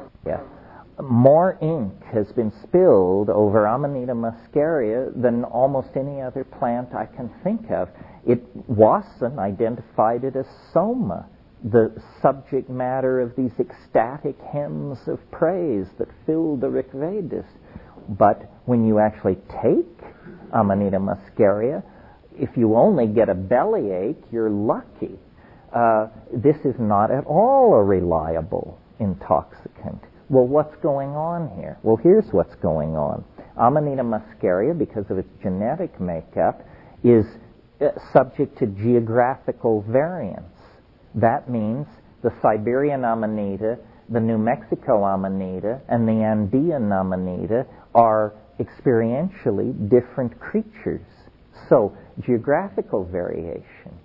Then there is edaphically induced variation. Depending on the soil and the mycorrhizal host, the chemistry of the mushroom will be different. Well, then there's brood differentiation. The first flush will have a different chemistry than the third, fourth, or fifth flush of the same organism. Again, this is where the guru may have a role to play. You shouldn't take Amanita muscaria unless you are with someone who says, I have taken these mushrooms from this place at this time of year in this fashion and attain success. But if you just go out and eat the first Amanita muscaria you find, your experience could range from nothing to a medical emergency. And very few people who have just gone out and eaten Amanita muscaria have any kind of experience that could be mapped over an ecstatic hallucinogenic experience. But occasionally you will hear a story so wild that you can tell under certain very narrowly defined conditions this thing must be tremendously effective. But what those conditions are, we don't know. Yeah. I think it was Watson that wrote about, I guess it's the Rig Veda, talking about drinking the piss of Shiva and the Soma and this whole thing, and his interpretation, maybe it was more than interpretation, the evidence showed that they would drink the urine of the animals that ate the mushrooms, like the antelope or the reindeer or the cows, because that way it was purified of these toxins through the animal's system, and they would drink a potion that was... Well, yes, I mean, I really respect Gordon Wasson, but in this particular area, I think he spread more confusion than light. It is certainly true that Amanita muscaria is a shamanic intoxicant of great age used among the Arctic peoples of Siberia in the Tunguska and Amur River basin. But, and it is true that one of the great hazards of Amanita taking in that area is that when you go out on a snowy night to take a whiz, these reindeer come and knock you over head first in order to get to the yellow snow because they're so into it.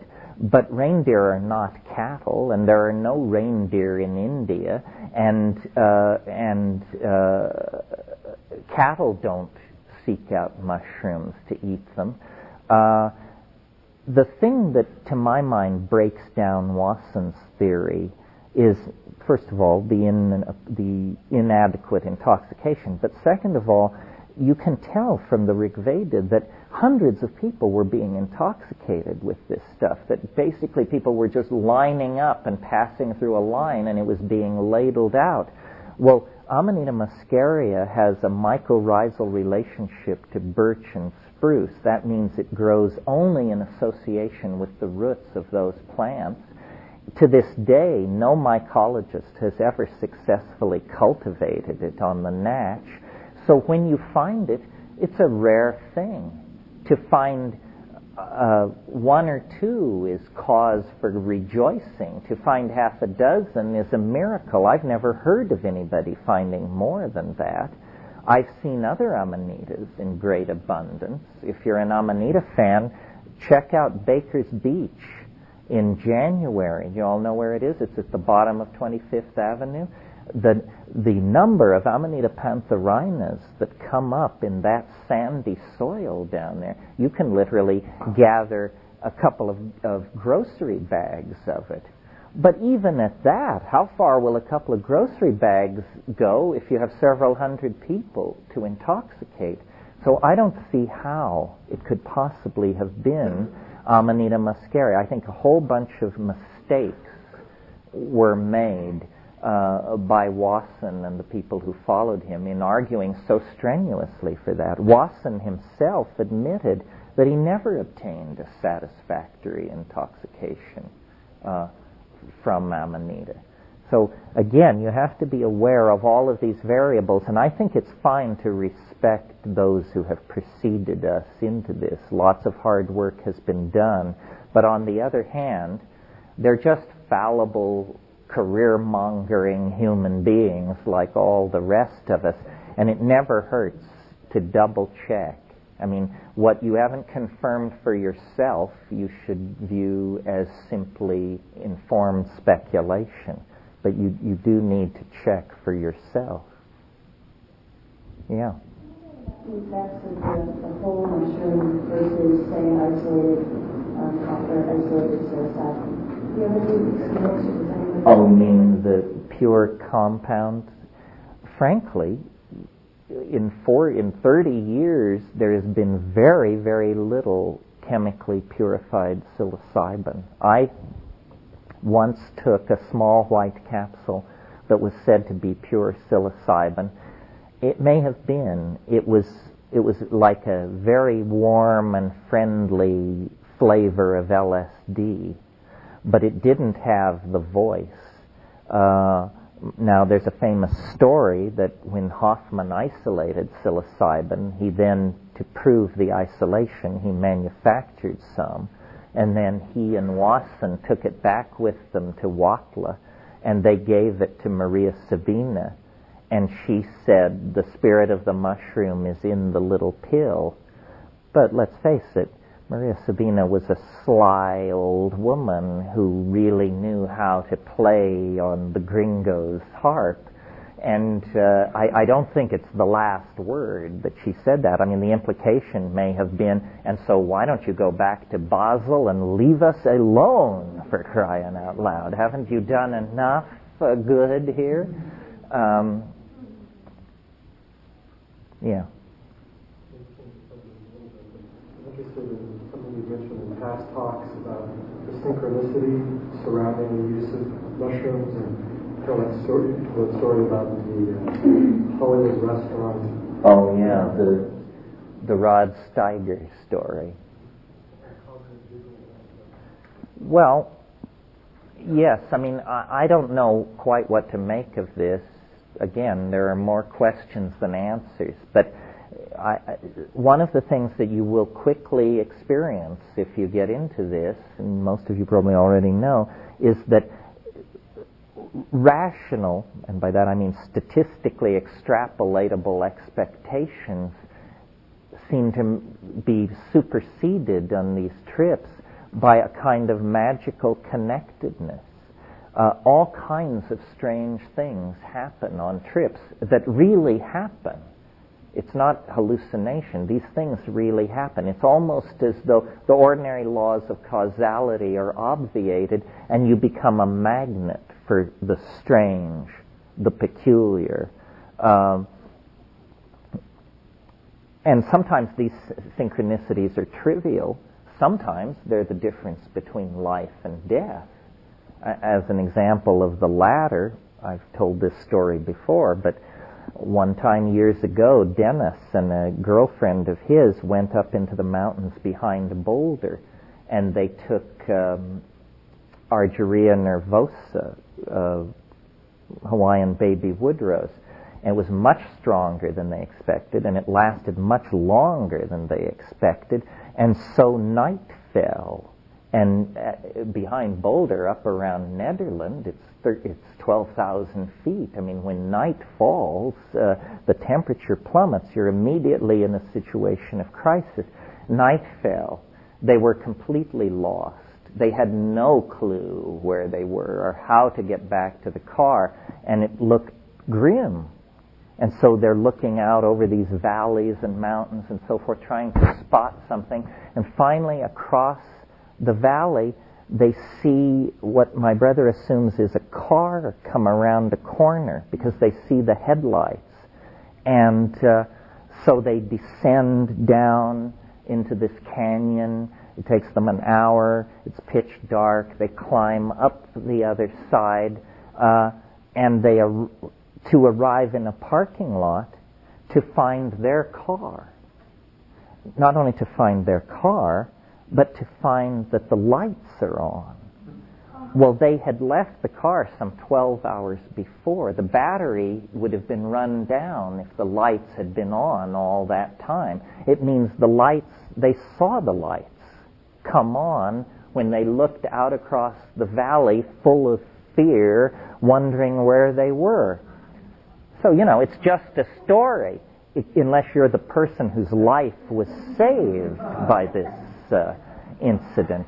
So, and you can see then why Aboriginal people would have this faith in the primacy of mind, probably because mind is in fact primary, and it's only because we've locked ourselves down into a set of reductionist expectations that we live in a world so brutally under the aegis of laws like entropy and seriality and so forth and so on. Yeah. Something that Sasha said in his book, right, that you and him had a disagreement about synthesized mescaline, saying that, similar to her question about suicide, do you still hold that the two are different? Yeah, and that plant spirit doesn't really speak to you unless you use the plant itself rather than the compound. I don't know, much has been made about this difference we had. I don't recall the conversation and haven't read the account of it. If Rupert's theory holds any water, it's the same thing and we can both still believe whatever we like to believe. I think that without argument, though, generally the plant experiences are richer, and it's not difficult to see why. If you take mescaline, you have a mescaline trip. If you take peyote, you have a mescaline plus 13 other mescaline-like alkaloids, unhalamine, peyote, lophophorine. There's a whole spectrum of these things in there. And I think that gives a richer experience. It's not an absolute ontological difference between Sasha and I on that issue. Where I might argue that there is a real difference is between drugs created yesterday in the laboratory and drugs that have a huge history behind them, because I believe that in some sense, I mean, this is not rationally defendable, but it's an intuition. In some sense, when you take a plant, it takes you. And you make a contribution to the high. A tiny, it's like you add one brick to the wall. So that then essentially when you take psilocybin, you are experiencing all the previous psilocybin trips that ever were. That's what the psilocybin trip is. So I remember once when years ago, the first time I did ketamine, my impression was it's an empty vessel. It's an unfurnished hotel. It's a blank canvas. It's a psychedelic experience, but it's incredibly impoverished in that not enough people have done it to fill the space with stuff for the rest of us. Now, in 1,000 years, ketamine may be a very rich experience because so many people will have carved their initials on that tree. But I think, as we learn from the plants learn from us, and they adjust the content. So I'm not of this school that says what we need is a drug we don't have. Somebody wrote an essay called "What We Need Is a New Drug," quoting the lyrics of the song.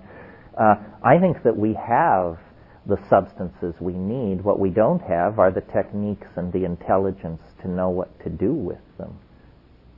What about the DMT ayahuasca difference? Because that is the active ingredient, and they do seem to give completely different highs. Well, not if you take enough ayahuasca.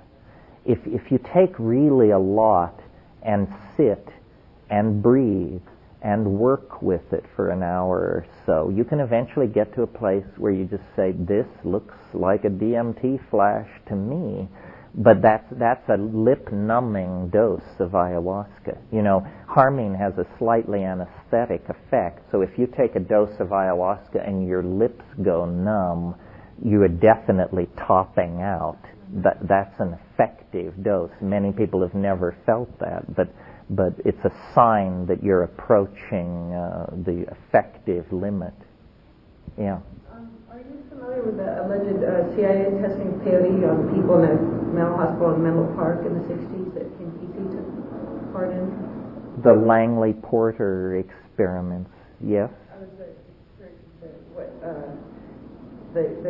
what happened with those studies, what the government found from those, like in relation to, you were saying that, that these studies in the University of New Mexico are going to be, the newest studies, and I was thinking of those, I was wondering what came out of those. I can't really answer in detail. Those were not pharmacodynamical studies. They were more like psychotherapeutic studies.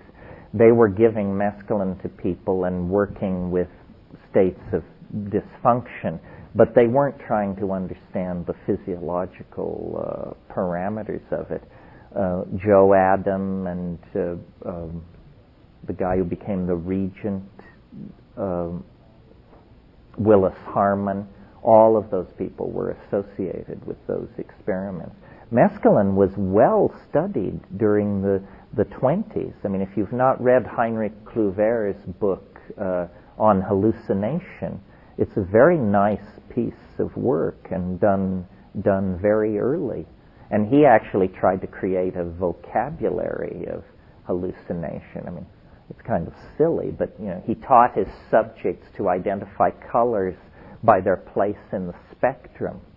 So people would say, spiked basketball moving at 4 o'clock, 700 nanometers, shifting toward 800 nanometers, and this sort of thing, which it doesn't quite give you the flavor, I'm afraid. Yeah. We were in the Plants, Culture and Consciousness class the other day, and the definition of hallucination came up. And Ralph Metzner is teaching the class. He was saying that for him there's a distinction between a hallucination, which is seeing something which isn't there, and the experience that you have on psychedelics, where you're tapping into what you were talking about, the fourth dimension, that boundarylessness. I wanted to hear. Yeah, no, that's worth talking about because I use the vocabulary in a specific sense, and if I don't explain it, I'm not really understood. There is a definite distinction. I mean, most people who've never taken these things think, Well, don't you see colors, and isn't it like that? There are at least three discussable stages here. First of all, there's what's technically called hypnagogia. Hypnagogia is when you close your eyes and you see little lights and stars and drifting debris and that sort of thing. That's hypnagogia. Then there's what I would call, I guess, hallucinations. And there's a spectrum. And it's very interesting when they simulate or talk about hallucinations, they only talk about the onset of hallucination. When you take a psychedelic, here's the timeline. Let's say it's psilocybin. At 1 hour, you begin to feel the state of arousal, give or take a few minutes. Well, then, when you close your eyes, there's this black background that is typical of the baseline of consciousness. Well, then, after a few minutes, there are these sort of amoeboid, after-image colored lights that come toward you and stream past you. And this is actually called streaming. This is how it's referred to. And these things are either that after-image violet or that after-image chartreuse that we all know. And these things sort of come, but and if you don't take a sufficient dose, that's it, with theme and variation. And now we're in the land of the famous geometric grids, floating shapes, this sort of thing. But that is not the payoff of psychedelics. The real payoff is visions. And visions are not dancing mice and rows of little candies doing calisthenics and all that detritus. Vision is something which has emotional content. That's why light shows and fancy computer graphics and all that, they stop short at this point. Because no matter how visually complicated something is going on a screen, if it doesn't somehow touch your heart and your soul, then it's just a complicated pattern of some sort. But if it also contains information specific to your circumstance, then it's completely engaging.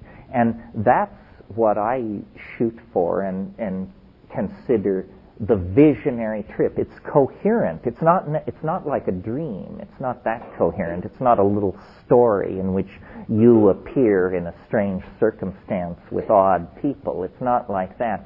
But it is not simply a visual experience. The content is multidimensional and deeply mental and largely informational. And that's the proof of the pudding. And there is no way to achieve it any other way that I've ever noticed. Relative to my remarks this morning about orgasm, and this is part of the clue, I've noticed that in the post-coital aura, if you want to put it that way, there are these blue and green lights streaming past, usually not for very long, maybe a minute's worth after a completely satisfying sexual release. But it doesn't go to the next level, which it always does do with the psychedelic. But the fact that they share that phenomenon for a moment suggests something, suggests that it's both. And I used to think not. I used to think it was entirely dose. But I've realized from talking to people that what seems natural and obvious to me seems odd to some people. What you have to do is you have to look at the back of your eyelids with the expectation that you will see something. And it's a plane in the field. Now, if you're in front of the plane, that means you're thinking, oh, I'm getting high, I feel weird, my agenda is this, I need to think about that, do I need to go to the bathroom, where is the water? You know, your attention is here. If your attention is beyond it, you also won't see it. Like I've noticed, you can't talk and see it at the same time. The act of verbalizing requires so much mental focus that you can't see this stuff. So what you have to do is look at the back of your eyelids as though it were a flat surface and just keep looking at it. And keep looking at it, and if there's any flicker of color or light or movement, concentrate and keep looking. Concentrate and keep looking. And it usually doesn't take more than a minute or two of that for it to completely open up in front of you. The other thing is, I plead with it. I address it. And I say, do what you will. I'm entirely yours. Please don't hurt me. But do with me what you will. And if that invoking, that announcing that you are ready is very important. In this matter of the speech of the mushrooms, the reason a lot of people don't have that experience is because you have to initiate the conversation. You can be loaded for hours on mushrooms, and if you will never say, in the silence of your mind, it doesn't have to be spoken, but you must say, hello? It will never directly address you. It's shy. But if you will say hello, it's there. It says yes, and you're off. And, another thing, we're so defensive and locked down. Another thing that's very important, and all Aboriginal people know this, is the importance of chant and song. If you get into a hard place, the Western reflex seems to be to assume the fetal position and wait, with the belief that in some hours, if you don't go mad, this hell, whatever it is, will be lifted off of you. Well, this is the worst thing you could possibly do in that situation. If you get into a place that is difficult, sit up, gulp air, and sing. And the reasons for this are obvious on different levels. First of all, it's an assertion of your existential right to be. You don't just whimper and fold. You sit up, you sing. Second of all, it oxygenates your brain. And mental though these places may be, they have some root in matter and physiology. Flood your brain with oxygen, and the demon, whatever it is, will be washed away, or at least transformed.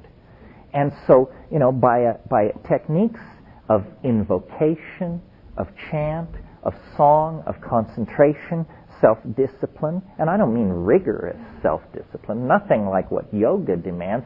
I just mean, pull yourself together, for God's sake, and pay attention to what's going on. You can make it your vehicle. And then the other thing, which I always do, but it's controversial, I suppose, to say it, is cannabis. Cannabis is the rudder on your ship.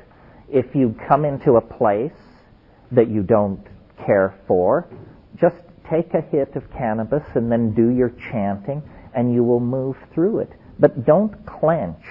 Realize that you are an energetic system, and the addition of cannabis or oxygen or water is going to change the situation. So take responsibility, and then finally, you have to discipline your hind brain.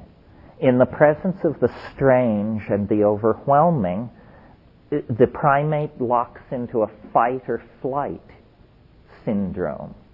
But it's an adrenaline release. And adrenaline is a very short-acting compound. All you have to do is wait, and the fear will come, and it will spike, And if you don't go mad and start screaming or tear your clothes off and run into the street, but if you just sit, it can't sustain the spike. It chemically is impossible to remain petrified for very long. Eventually you just say, well, all right, so I'm terrified, so what about it? And then you begin to drift down. So it's not an easy thing, but it can be mastered, and it's mainly practical attention. The more exotic techniques, mantra, yantra, physiologically unlikely positions and so forth, that all works as well. But I think just breath and sound and cannabis and intent will carry you through most difficulties. Yeah. I had a question about cannabis. When I was younger, I could smoke very easily, readily, at any time, whether I was sitting in class or playing soccer, any time. And it would feel very good and calming, and I'd just kind of be stoned. And after a while, and now I can barely smoke anymore because I get really just kind of sketched out. And not really paranoid, but a little bit like that. I'm just wondering, You mean you feel uncomfortable with yourself in social situations? You don't know what to do? Yeah, but not only that, but even sometimes when I'm alone, I mean, I don't smoke out with other people anymore, but even when I'm alone, it's like I can't just sit. I usually end up, I don't know, wanting to go mountain biking or something, run up a hill. Well, I mean, I think our responses change over life, not only to drugs, but to other things. I think also you have to find what works for you. I know people who take LSD in small amounts very often because they say they can work better on it. I tried it. I felt I wasn't getting enough work done, and they said, oh, well, you'll be able to do 12 hours of work a day if you just take 50 mics after breakfast. I couldn't do it. I mean, it sketched me out. I found myself pacing the floor and, just it was madness. I, on the other hand, can, before breakfast, smoke enough cannabis that most people would simply go back to bed, and that sets me up for hours and hours of work. So you sort of have to learn yourself. These people who are these enthusiasts for datura, they've got to be some different kind of person than I am, and because they genuinely take pleasure in something which would just drive me right up my tree. So one of the things that you have to honor in this domain, more than in most human endeavors, is our human uniqueness. I remember years ago I took a course. It was a funny course too. It was called Forensic Pathology, if you can imagine. And it was taught by, if you can imagine, Sasha Shulgin. Forensic pathology, right? So one of the things he did in this class is he brought in a little vial of some substance. And there were 500 people in this class. It was at Cal. So we passed it around. No big deal. You sniff it, a kind of a nondescript odor, pass it on to the next person. Out of the 500 people, 3 had an incredibly violent reaction to this stuff. And then Sasha explained there is a known gene for reacting to this thing. People who have this gene are 50,000 times more sensitive to this substance than people without it. Well, just extrapolate that range to every substance in nature, and you will see why, in a sense, learning what drugs you should and shouldn't take is as big a task as deciding what kind of person you should or shouldn't go to bed with, what kind of investments you should or shouldn't make. In other words, it's a lifetime task of mistake-making, learning, self-observation, and correction. And what's sauce for the goose may not be sauce for the gander. And you have to honor your individuality. The shamans say, if the plant wants you, it will take you. You will know if there is a lock and key fit. And I think part of late adolescence is drug experimentation for this purpose. I think if you go through life taking vast amounts of drugs of all sorts, then you didn't quite get it right. The idea is to find what works for you and then put the pedal to the metal, And if it's LSD, and if it, or whatever it is, because the things have personalities. It's like making a friendship. And some people are going to want to be your friend, and some people are going to think you're a jerk, and you don't want to hang out with those people because they make you feel bad. You have some very convincing arguments in your book about mushrooms and how the other ones don't pass the test. How similar is it to general brain chemistry, so forth. So, I don't want to answer here, but it's just interesting. All these other subjects, these other subjective things would you come into it against an argument like that, right? Forgive me, I can't remember the book. No, I'll reconstitute it for you. Yes, in one of my books I said, if you're thinking of taking a substance, you should ask yourself 3 questions. First of all, does it occur in a plant? Because that tells you that at least it is not toxic to organic systems. Does it occur in a plant? Second question, does it occur in a plant with a history of human usage? If the answer is yes, then you have your human data sample. If people somewhere have been taking this plant for millennia, then you know that it doesn't cause blindness, miscarriages, madness, tumors, so forth and so on. And the third and narrowest gate is, does it have an affinity, a relationship to ordinary brain chemistry? Because you don't want to insult the physical brain. You don't want to damage yourself in this enterprise. Psilocybin will pass this test. Stretching the rules a bit, LSD will pass this test. In other words, LSD is a relative of compounds that have been used for a long time. Whether or not it's a constituent of brain chemistry is debatable. But now the interesting thing about applying this test, you might say, oh, well, what a downer, everything's getting tossed out. No, the strongest stuff remains. DMT passes this test with flying colors. It's already in your brain just as you sit here. It has a long history of human usage in many parts of the world, and it occurs in many, many species of plants. And it is the strongest hallucinogen known. So this is a reasonable test to apply. That's to avoid basically danger and damage. Then once you've done that, final here, as old pilots like to say,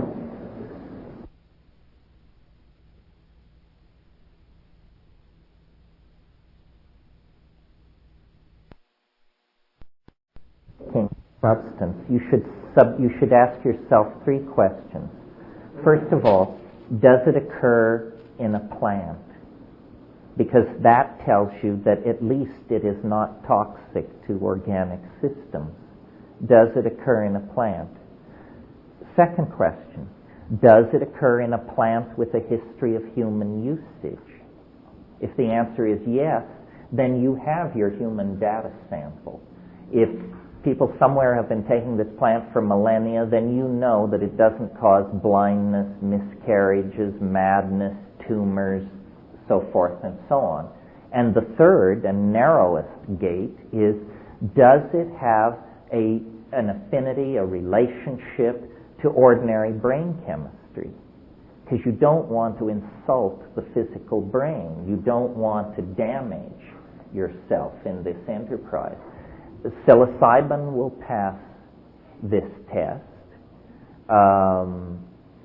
Stretching the rules a bit, LSD will pass this test. In other words, LSD is a relative of compounds that have been used for a long time. Whether or not it's a constituent of brain chemistry is debatable. But now the interesting thing about applying this test, you might say, oh, well, what a downer, everything's getting tossed out.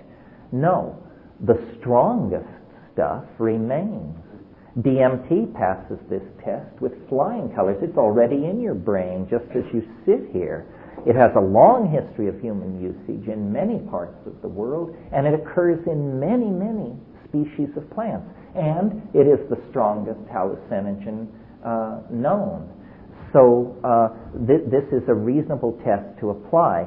That's to avoid basically danger and damage.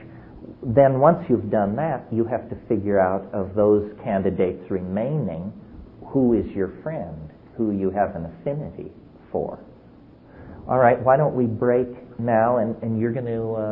Before we break, I just have something evaluating. I know here, as old pilots like to say. So you should now be in the last crack mood, meaning that you're getting your last crack at me. What turns have been left unstoned and what stones left unturned? Yes. Astrology, when the gentleman asked about having a different experience of smoking cannabis now, and I think about cycles in astrology and the planets aspects of it, that may be also related to different cycles. I also wonder about astrology in relation to doing experiences, psychedelic experiences, when there are certain planets that may or may not be positive or helpful or vice versa. I wonder if you know anything about that. I don't really know anything about it. I do think it's puzzling when you feel that the initial conditions have been recreated, but the results you get are completely different. And astrology then offers itself as an explanation. Well, the last time you did it, the moon was in Taurus, now it's in something else. Again, this is something that could be looked at. Is there a time? I don't believe everything the mushroom tells me. I just treat it like everybody else. You can't trust anybody 100%. But the mushroom does seem to have the idea that it's good when the moon is in Scorpio. I've just experientially noticed that things seem to go better in the psychedelic realm when the moon is in Scorpio. I'm a triple Scorpio. Hey. Yes. Yes. Hey, wait a minute here. Yeah.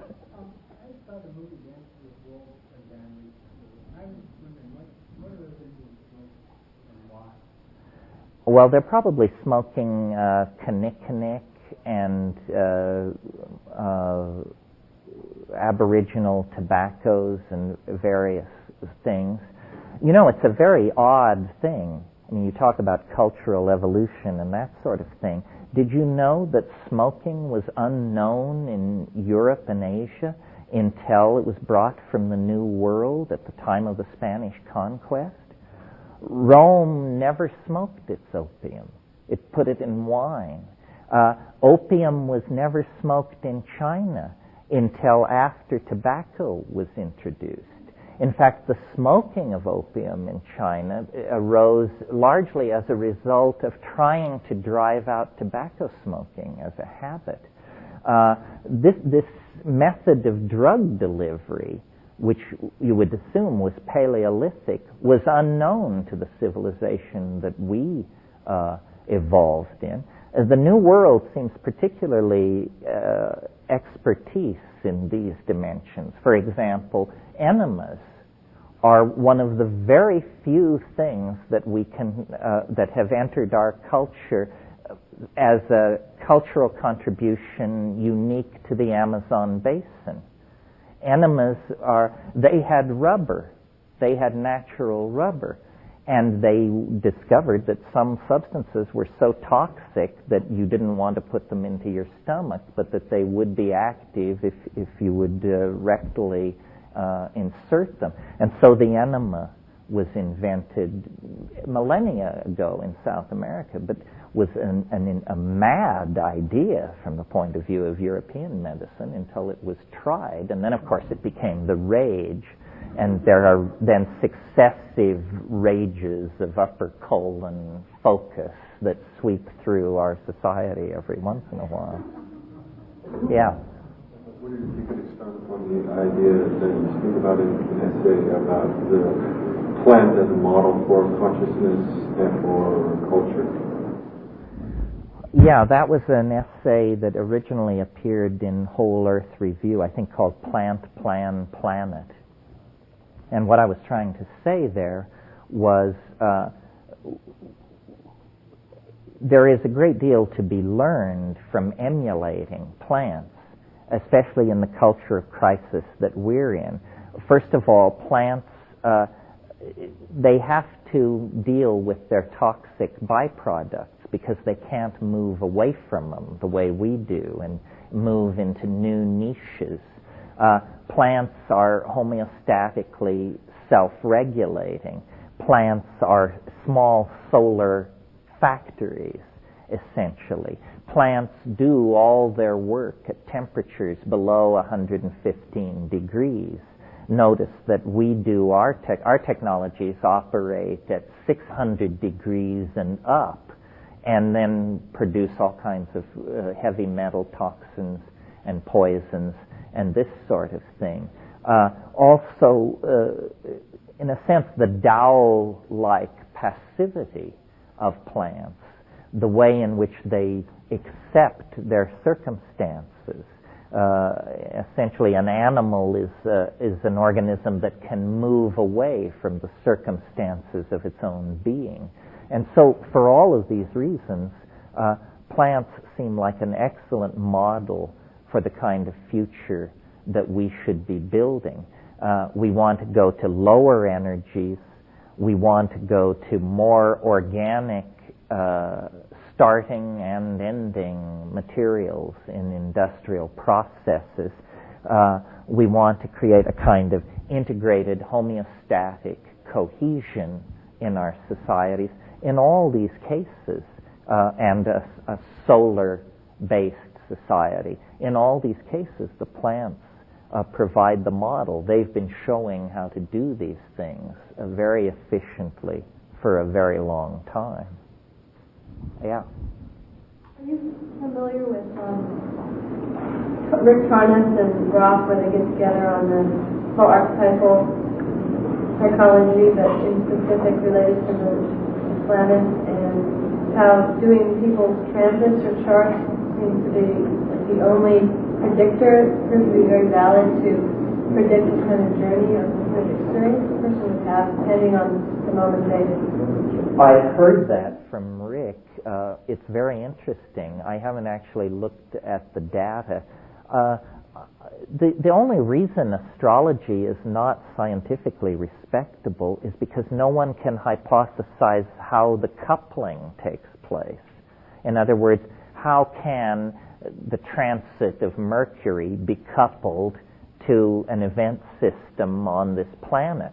But don't despair. We know that the sun radically affects the weather on the Earth, but no coupling system has ever been proven for that either. It's just the statistical correlations are so overwhelming that it's impossible to ignore. I think probably the key to understanding astrology is you're going to have to go outside of astrology to understand it, to something like fractal resonance. The reason the pattern in the stars is repeated in the pattern of your life is because there's only one pattern to begin with. It isn't that the stars cause you to be the way you are any more than that you cause the stars to be the way they are. There is not a causal relationship here. What there is is a series of adumbrations and reflections that are. This is, a great discovery that has been made in the past 10 years. One of the greatest intellectual steps ever taken by human beings. A new law of nature is now discernible, and I can state it for you. It's that nature is self-similar across scales. Do you understand what that means? It explains why an atom looks like a solar system and why they both look like a galaxy. Because nature is self-similar across scales. It means that, if a certain architectural conceit works on one level, nature will use it on any other level where it seems appropriate. And so on many, many levels, the same patterns repeat. And so it wouldn't surprise me at all if in the next while we got the equivalent of astrology, but quantumology. Quantumology, where instead of calculating downward from the stars to the context of human fate, you calculate upward from the atoms to the context of human fate. And if you keep calculating, you can go from quantumology to astrology and leave out sociology and show, that these things are reciprocal reflections of each other. Then the mystery and the woo-woo of astrology, I think, would just simply disappear and be replaced by an, of course, how could it be otherwise kind of understanding. Yeah.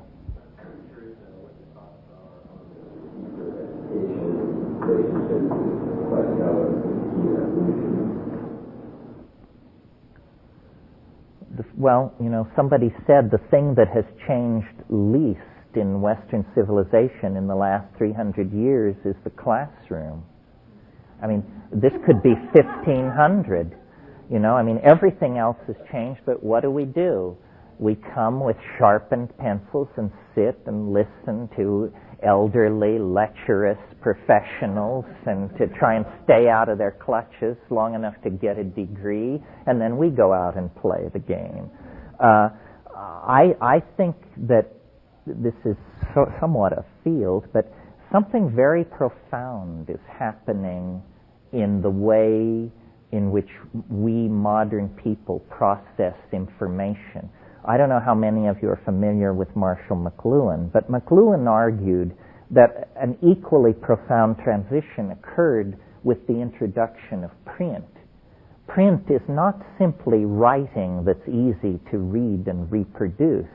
Print is an entirely different creature than anything that had been produced before. It has qualities that no other medium has. Specifically, its linearity, its uniformity, its interchangeability. And what I mean by that is that every capital A looks like every other capital A. They are interchangeable. When a friend of yours writes you a note, you look at it. That's the precondition to reading it. When you open a book, you immediately read it. You don't look at it at all. Very few people puzzle over how the A is sitting there on the page with that white back. No, we just read. And the difference between looking and reading is very great. McLuhan called it the contrast between a manuscript culture, which is ear-oriented, and an eye-oriented visual culture. Well, now what's happening to us, and I was talking to somebody about this at the break, is the rise of the image. The image is in the ascendant.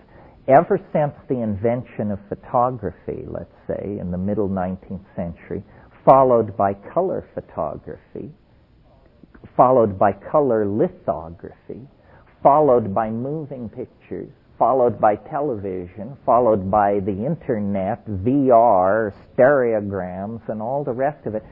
Something is happening. Our culture is forcing our visual education. And I think one of the problems with education is that we are trying to use a print-created institution to educate electronically biased human beings. And it's created a kind of a speed bump of illiteracy. One of the things that is put against your generation, you Generation Xers here, is that you're not literary. You're not a literary culture. But and it's true, don't deny it. None of you can quote Milton. But I also think it's a temporary thing. Your children will not be like you. Your children will be fully visually literate. They will have assimilated this new medium and operate under its aegis, while you are in a transition phase.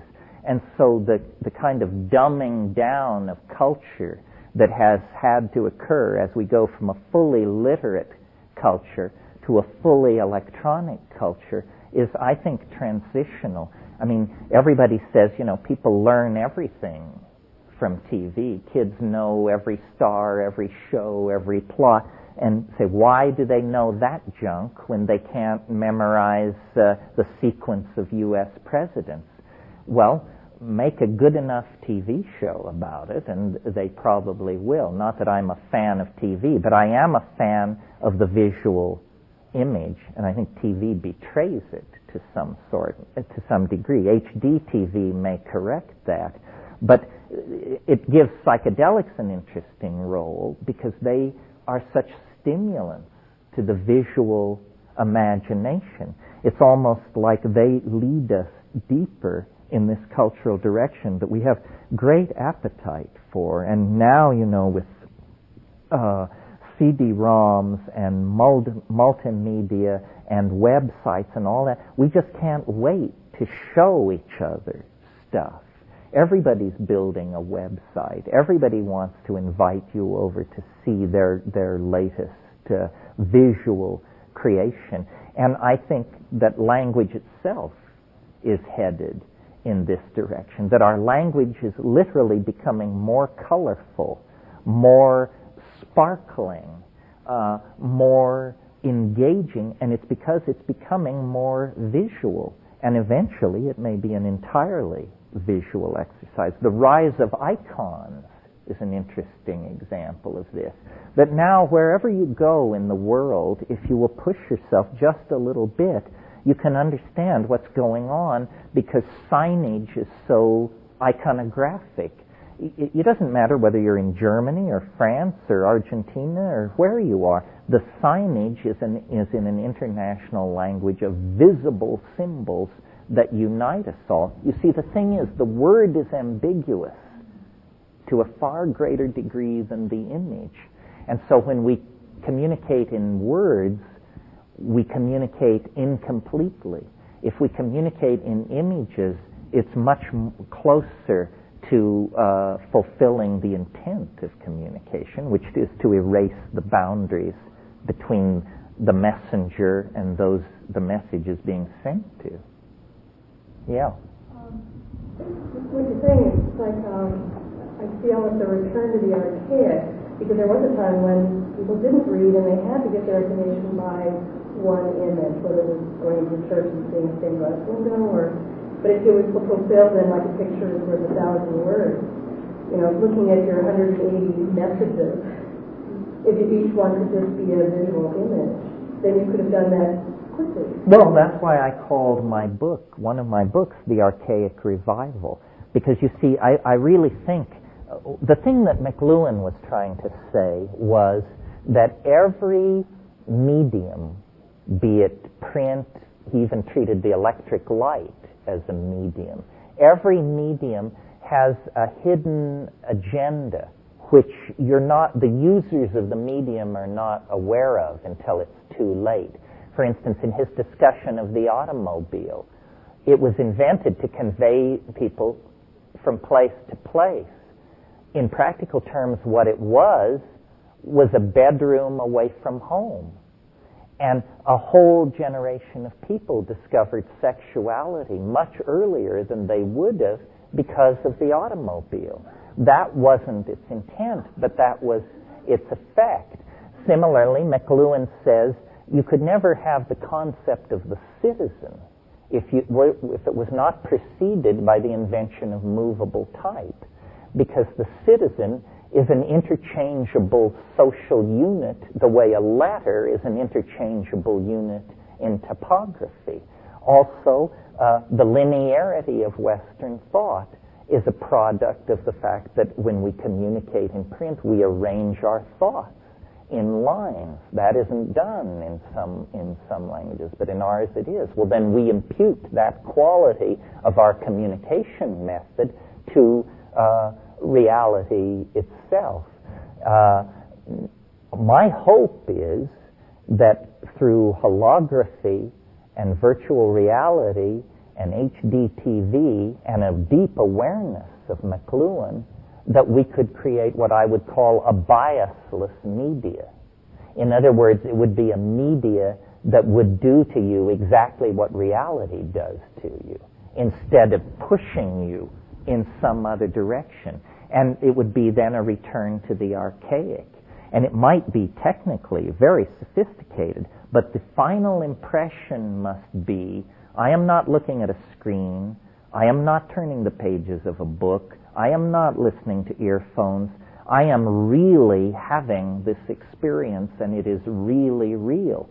I've never heard the VR prophets talk about it as a biasless form of media, but I think that's what we're headed for. Well, when media becomes biasless, media becomes reality.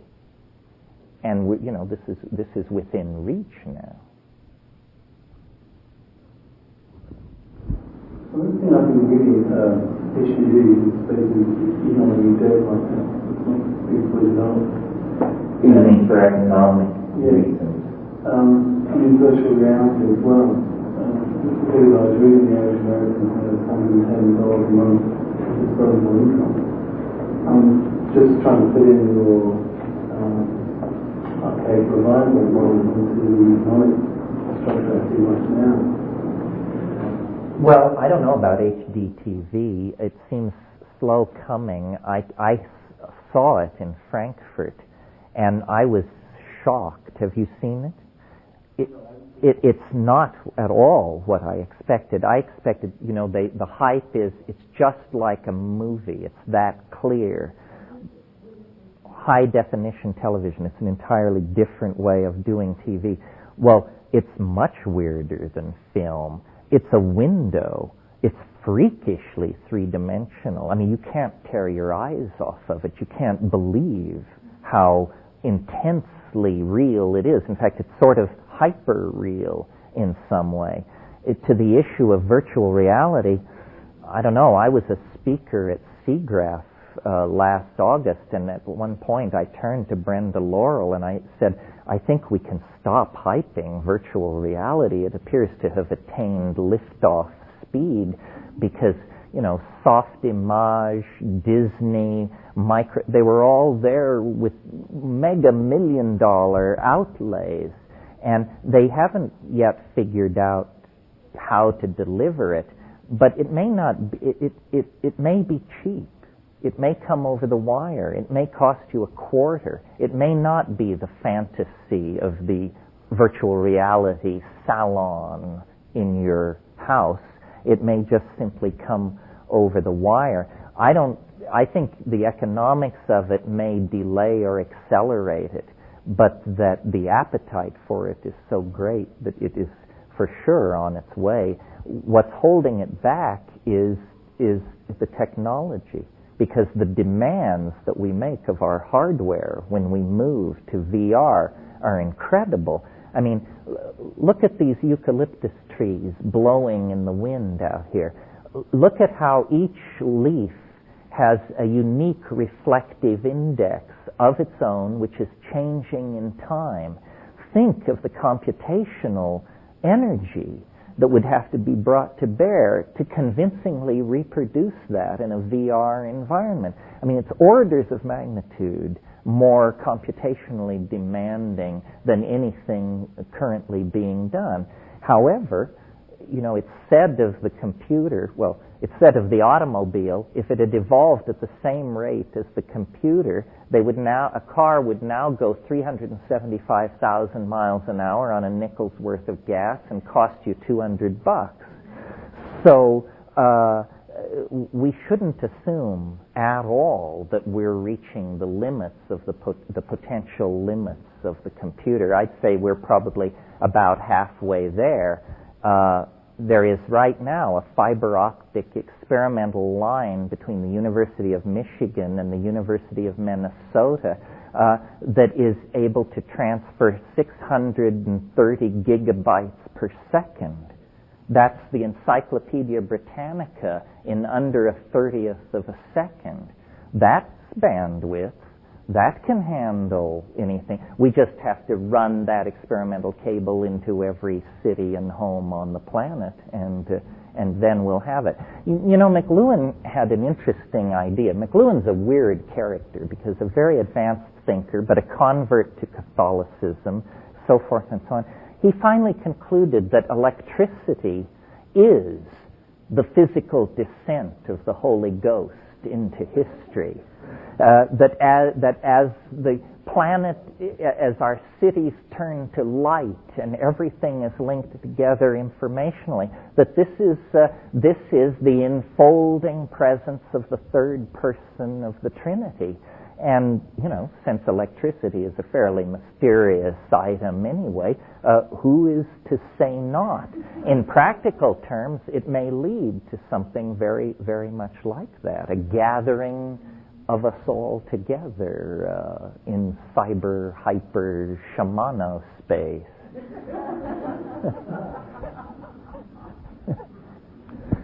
Yeah. What if you describe the primary structure? Sure, I'll describe it briefly. I've tried to stay off it because I tried to keep this botanically focused. For those of you who don't know it, I have other burdens to bear other than my psychedelic advocacy, and one of them is that I am the purveyor of a theory of history which has many different aspects about it, and I've used some of the terms like novelty, ingression of novelty, concrescence, but I believe that I have discovered or was told a mathematical algorithm that allows us to replace probability theory with a waveform that predicts where in time novelty will cluster and where in time very probable events should be assumed to concentrate. It's a very neat mathematical theory. It's all very solid and so forth and so on, but it has, as all theories do, what I call a hard swallow built in. To illustrate what I mean, the hard swallow in normal cosmology is called the Big Bang. If you can believe that, you'll believe anything. This is the idea that the universe sprang from nothing in a single moment for no reason. Notice that whether that's true or not, it's the limit case for credulity.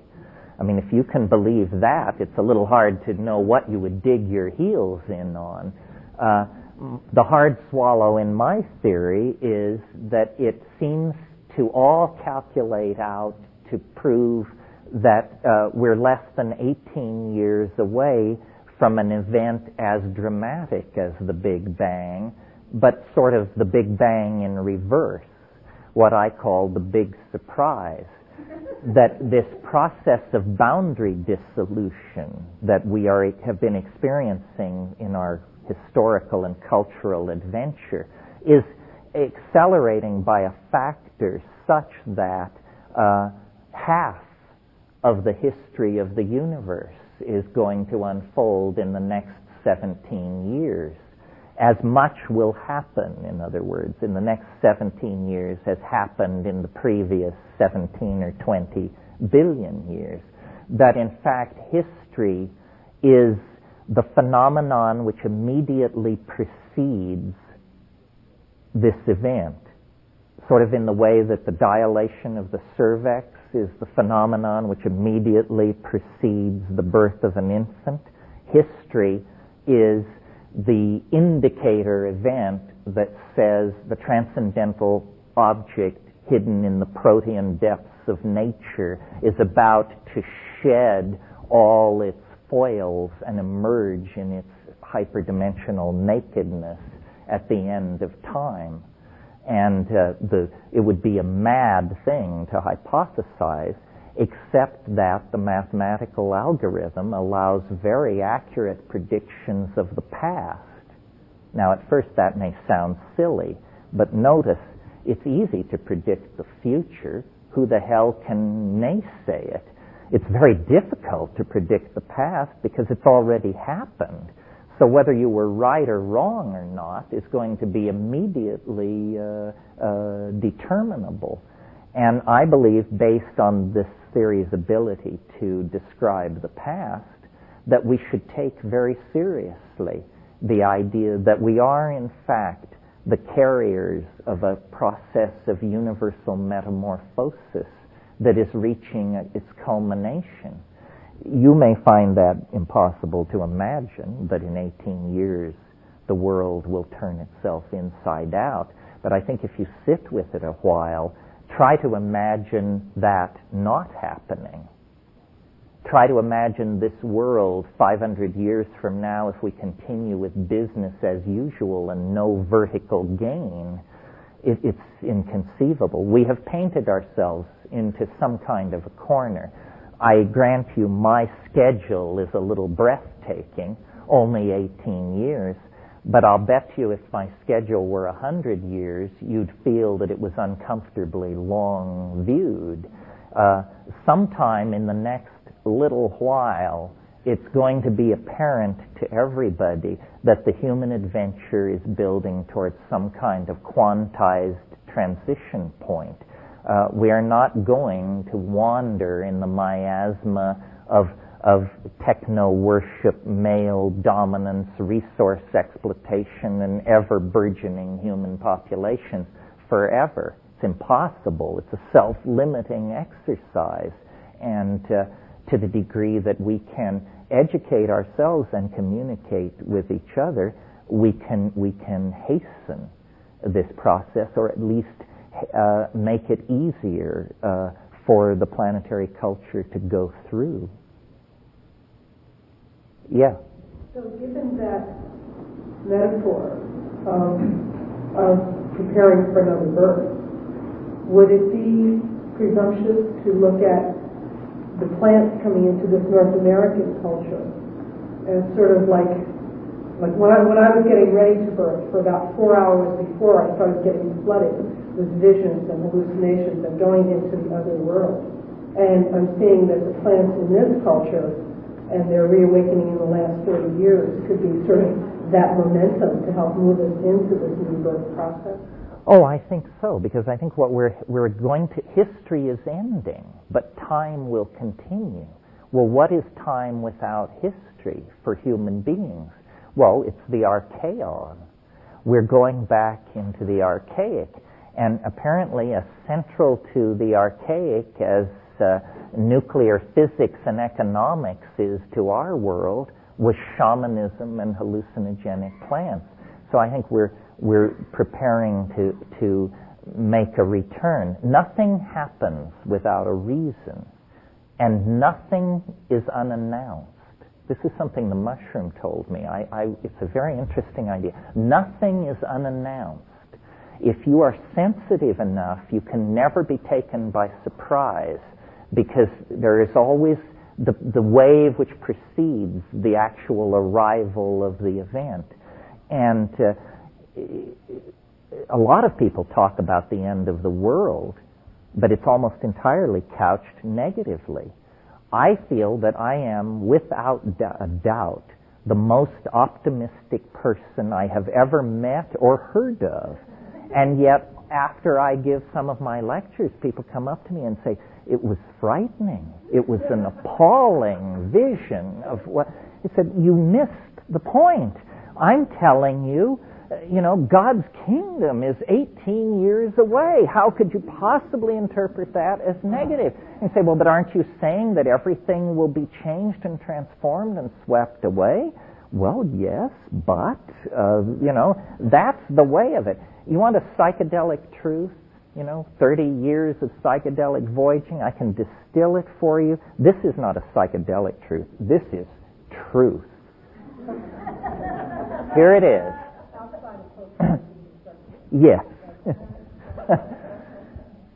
And you can learn this from drugs, you can learn it from life, you can learn it from death, you can learn it any way you like, but by God, you will learn it. Nothing lasts. Nothing lasts. Not your enemies, not your friends, not your youth, not your dreams, not your fears, not your hopes, not even yourself. Nothing lasts.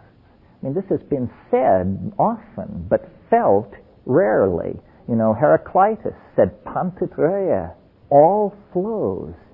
And the lie of Western psychology is that something is stable. God's nature, the equinoctial points, something lasts. And because of this lie, we are perpetually in a state of anxiety. Because the truth of our experience is nothing lasts. And yet the truth that our culture tells us is, save your immortal soul, make a contribution, preserve, protect, conserve, stabilize, retain. It's pointless. And so the central truth of being is the felt presence of immediate reality. That's all you will ever have. And so the quality of the felt presence of immediate experience is what you want to impact and determine. And everything else is rumor, hearsay, hope, dream, memory, projection. But the felt presence of immediate experience, if that is not satisfying to you, you have to change your life. You have to do something. And the fact that Western psychology and civilization is a vast exercise in delayed gratification. And the consequences of that are endless unhappiness and neurosis and fetish substitution and so forth and so on for reality. It should be liberating to know that nothing lasts. But instead, it paralyzes with a sense of ephemerality, when what it should do is empower an enormous sense of freedom. And I think this ability to accept the inevitable passing and coming to be of phenomena is what psychedelic wisdom is really about. Anybody, anything, hit me, yeah. What kind of material will be on the web and someone else? You mean my views on the web? Where did I learn my views from? Well, Ralph Abraham, you should visit his website. It's http://hypatia@ucsc.edu.org. Well, it's basically just a URL, URL://hypatia@usc.org.net. .edu.org, I'm sorry. It's a funny question. I'm puzzled because I never thought of these as my views on the net. Aren't these the views of the net? I mean, is anybody saying anything different? I mean, I assume this is what unites the faithful example in the religion of net worship, but maybe I'm wrong. Well, from my experience of the net, it's becoming more targeted specific for the school. And the regulators Well, that's more alarming. The businessmen will, wherever there is a frontier, I mean, first come the explorers, then come the missionaries, then come the hookers and the businessmen. And we've got plenty of hookers and plenty of businessmen on the internet now. It's the content. I'm McLuhan enough to not so much be obsessed with the content. It's not what is on the net that's important. It's the net itself. It's what it is. It's the fact that if you want to find something out, you now can. It's the greatest democratization of information that's ever occurred. I mean, the head of the CIA under Jimmy Carter didn't have intelligence as good as I do because I can go on to the net and access these various databases. So the thing that is so empowering about the net, I think, is, Tim Leary had a slogan back in the 60s. He used to tell his audiences, find the others. Find the others. Well, how do you find the others? In the 60s, you put a flower in your hair and headed for San Francisco. Today, you go on to the net and go to the well, and you can find the others. It doesn't matter how obscure, peculiar, or bizarre your interest is, I guarantee you can find 10 or 15 people who passionately share this thing.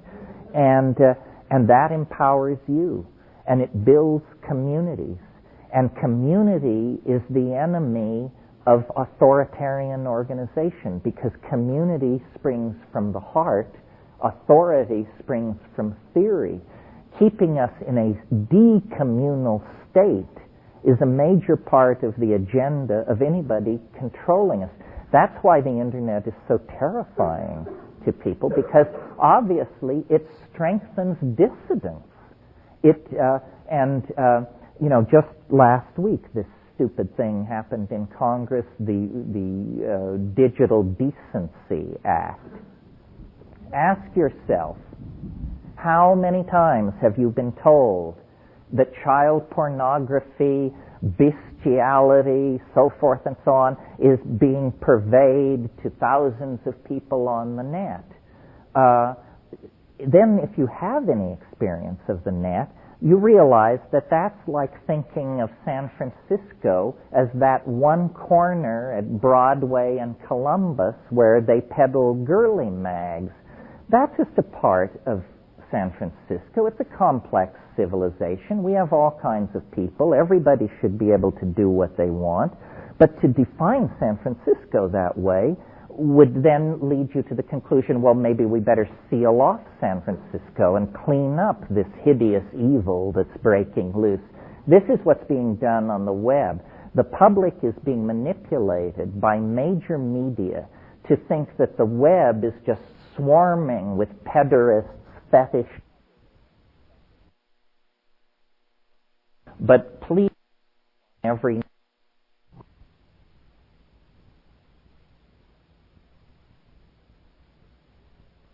restrict the web and to get regulation and to put cops on every node and so forth and so on. And this is very bad. It should be resisted. It probably will succeed. I don't think it will destroy the web. I think it'll be a speed bump. But please know that a war is going on for your loyalty in this issue, and don't allow, pornographobes and people like that to stampede you into the idea that the web is a tremendous social evil poised at the souls of our children. I mean, my God, you have to have $10,000 of equipment and an engineering degree to make your way into these places. I don't think there are too many 8-year-olds wandering around traumatized by what they're finding at alt.pix.erotic. Seems idiotic to me. Yeah. In terms of the DEA, there are a lot of discussions going on because the government seems to condition a lot of our lives around the usage of psychoactive plants. And there are different discussions going on in the Bay Area about just how to deal with it. Some people are advocating going public, coming out, and which I tend not to agree with. Other people are advocating the First Amendment challenge and having a number of test cases come up there to carefully constructed. And I'm wondering if you have any thoughts about any sort of general social way of thinking about how to deal with these governmental... On drug issues? Yes.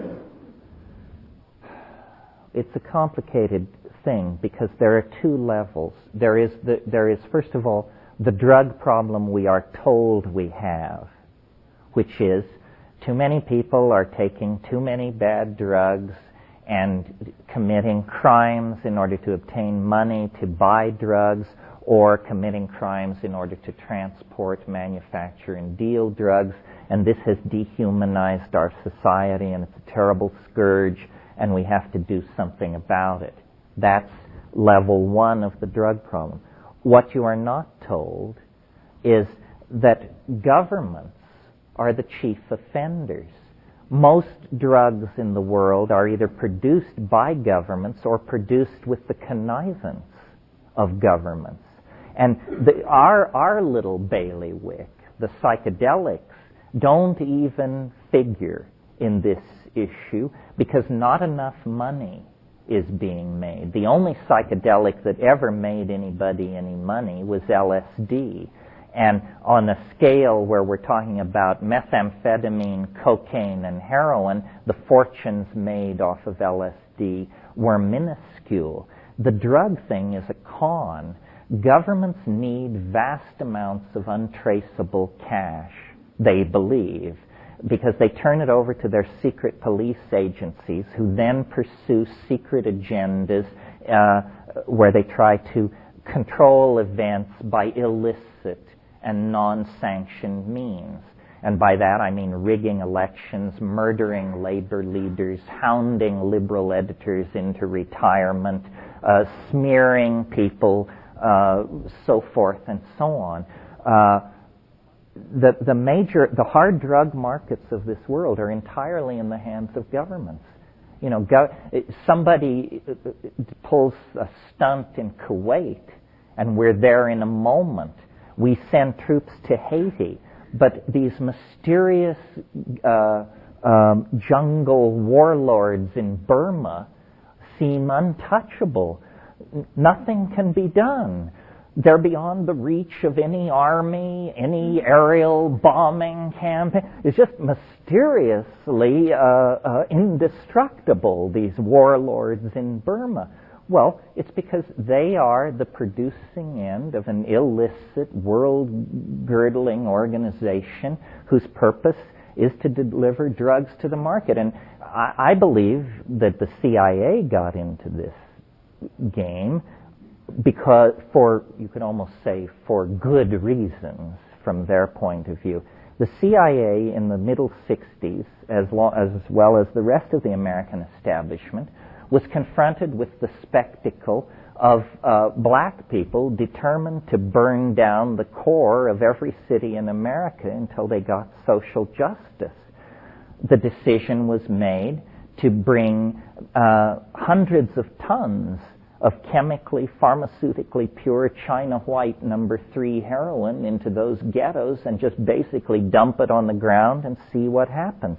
And it totally broke the back of black radicalism and turned everybody into a junkie or a gangster somewhere in that system. Well, then when we lost the Vietnam War, the way the geopolitical thing came down was Khomeini got the heroin industry. and China white was traded in for Iranian brown, a lower grade of heroin. Well, since Khomeini is not a nice man in our pantheon, heroin suddenly became, highly repressed. But at the same time, as the Vietnam War wound down, these insurgencies in South America were being started up, and cocaine was brought onto the scene. And I can remember in like 72, 73, 74, a particular cover of Time magazine, cocaine, the new drug of choice. And it was just this far short of an endorsement. It was all about movie stars were doing it and everybody was doing it, a huge picture of lines on the cover. That's a decision to sell. That's an ad campaign, a very high-profile ad campaign. Well, I think I said to you yesterday, in the international drug trade, the real cost of these drugs is in transporting them. Because you have to pay somebody to bring 10 kilos of heroin into the United States, unless you know fools, you're going to have to pay them $40,000 or $50,000, a fraction of the worth of that heroin. But nevertheless, if you haven't sold it yet, it's maybe tricky to get that kind of scratch together. Well, that's for 10 kilos of junk. You have to pay $50,000 to transport it. But if you have a C-130, you can bring 50,000 pounds of heroin, and it will cost you far less per unit volume. So the CIA had all these airplanes, and they simply diverted them to the drug trade. You probably have been following this recent scandal involving the U.S. Forest Service. Has this been in the papers here? It's been well rehearsed in Hawaii. Well, as you know, the U.S. Forest Service uses C-130s to drop fire-retardant chemicals on forest fires. When the Air Force was downsizing 3 years ago, the Forest Service requisitioned 15 C-130s. By manipulating paperwork and painting out serial numbers and painting on other serial numbers, only 3 of those C-130s ever reached the Forest Service. The other 12 mysteriously disappeared. Do you know what a C-130 looks like? Do you know how hard it is to lose one of those puppies? 12 of them disappeared without a trace. Well, guess where? And guess what they're lugging back and forth? Now, the CIA itself is addicted to the money. The original impulse, break the back of black radicalism, has been replaced by a more obvious impulse, make a lot of money. Where do you get a quick $1 billion if you need it in a hurry? It's called, you take a floater on drugs. That's what you do. And the amount of money is so great that anyone can be corrupted. These boats that come up from Colombia that lie off the coast of Florida, the so-called motherships, a guy with a fast cigarette boat can make 3 trips to and from one of those motherships on a cloudy night. The standard pay for one of those trips, which takes about 40 minutes, is $125,000. You can make $375,000 a night doing this, and you're not a player, you're not a kingpin, you're not a major figure, you're a totally disposable peon. So imagine how much money there is to be made at the top. Who can refuse a $10 million bribe? You know, people come in and say, listen, we'd like to give you $10 million, and we've bought a house for you in the highlands of Malaysia and a Ferrari, and we'd just like you to go and live there and do whatever you want. And the choice is a bullet in the head. So which would you prefer? We're perfectly at ease either way, so you figure it out and call us back. Nobody can resist that kind of thing.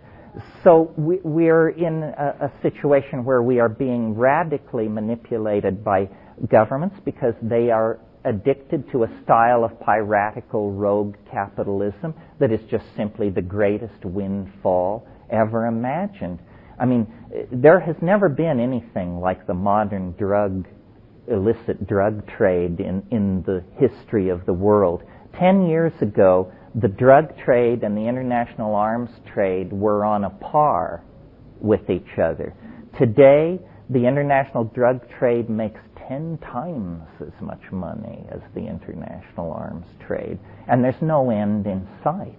In terms of psychedelics and the situation many students are facing in the process of becoming psychologists, clinicians who want to work with psychedelics and yet feel that their careers would be destroyed if they were to do so, or if they were to do so and they're caught, and the general social kinds of or the governmental pressures on that. Here's some thoughts about, in the 60s, one group was tried, and different routes are being proposed now. I was wondering if any thoughts about how people could approach the psychedelic situation now. Well, some of you may know Bobby Faust in New York. He's an interesting guy. He has an idea. He says that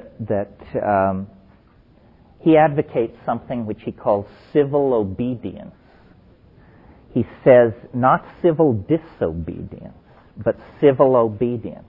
He says everybody who smokes pot should take their pot on a certain day and march down to the cop shop and demand that justice be done.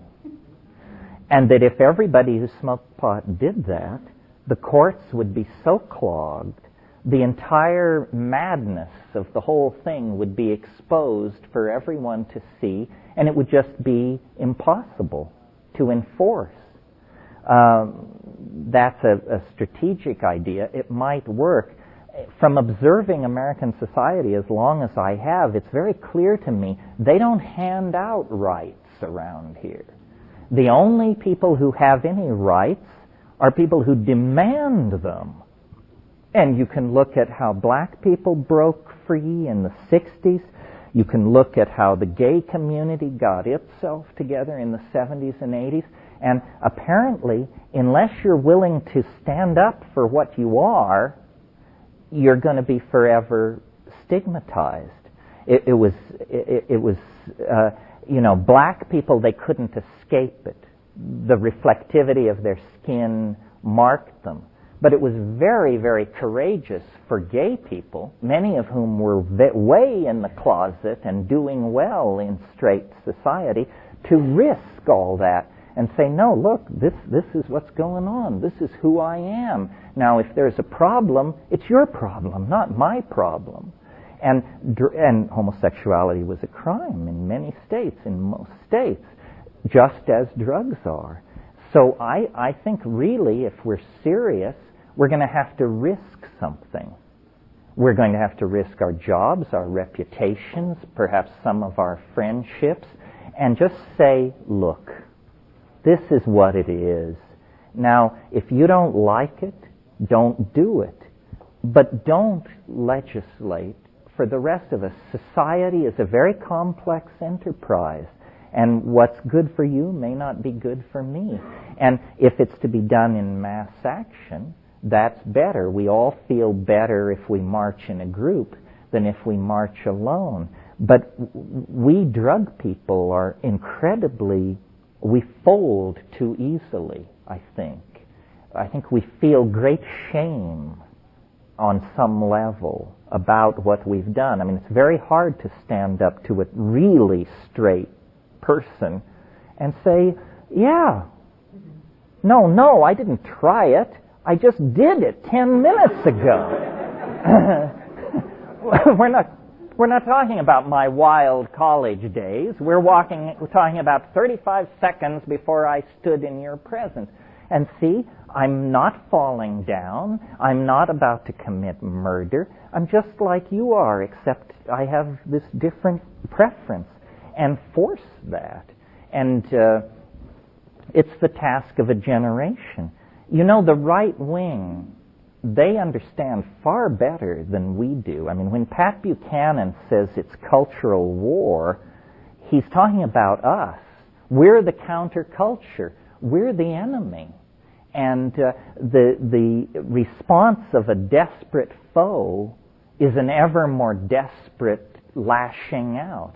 And Christianity is not going to go quietly into that good night. It's going to get nuttier as it approaches its terminal delirium.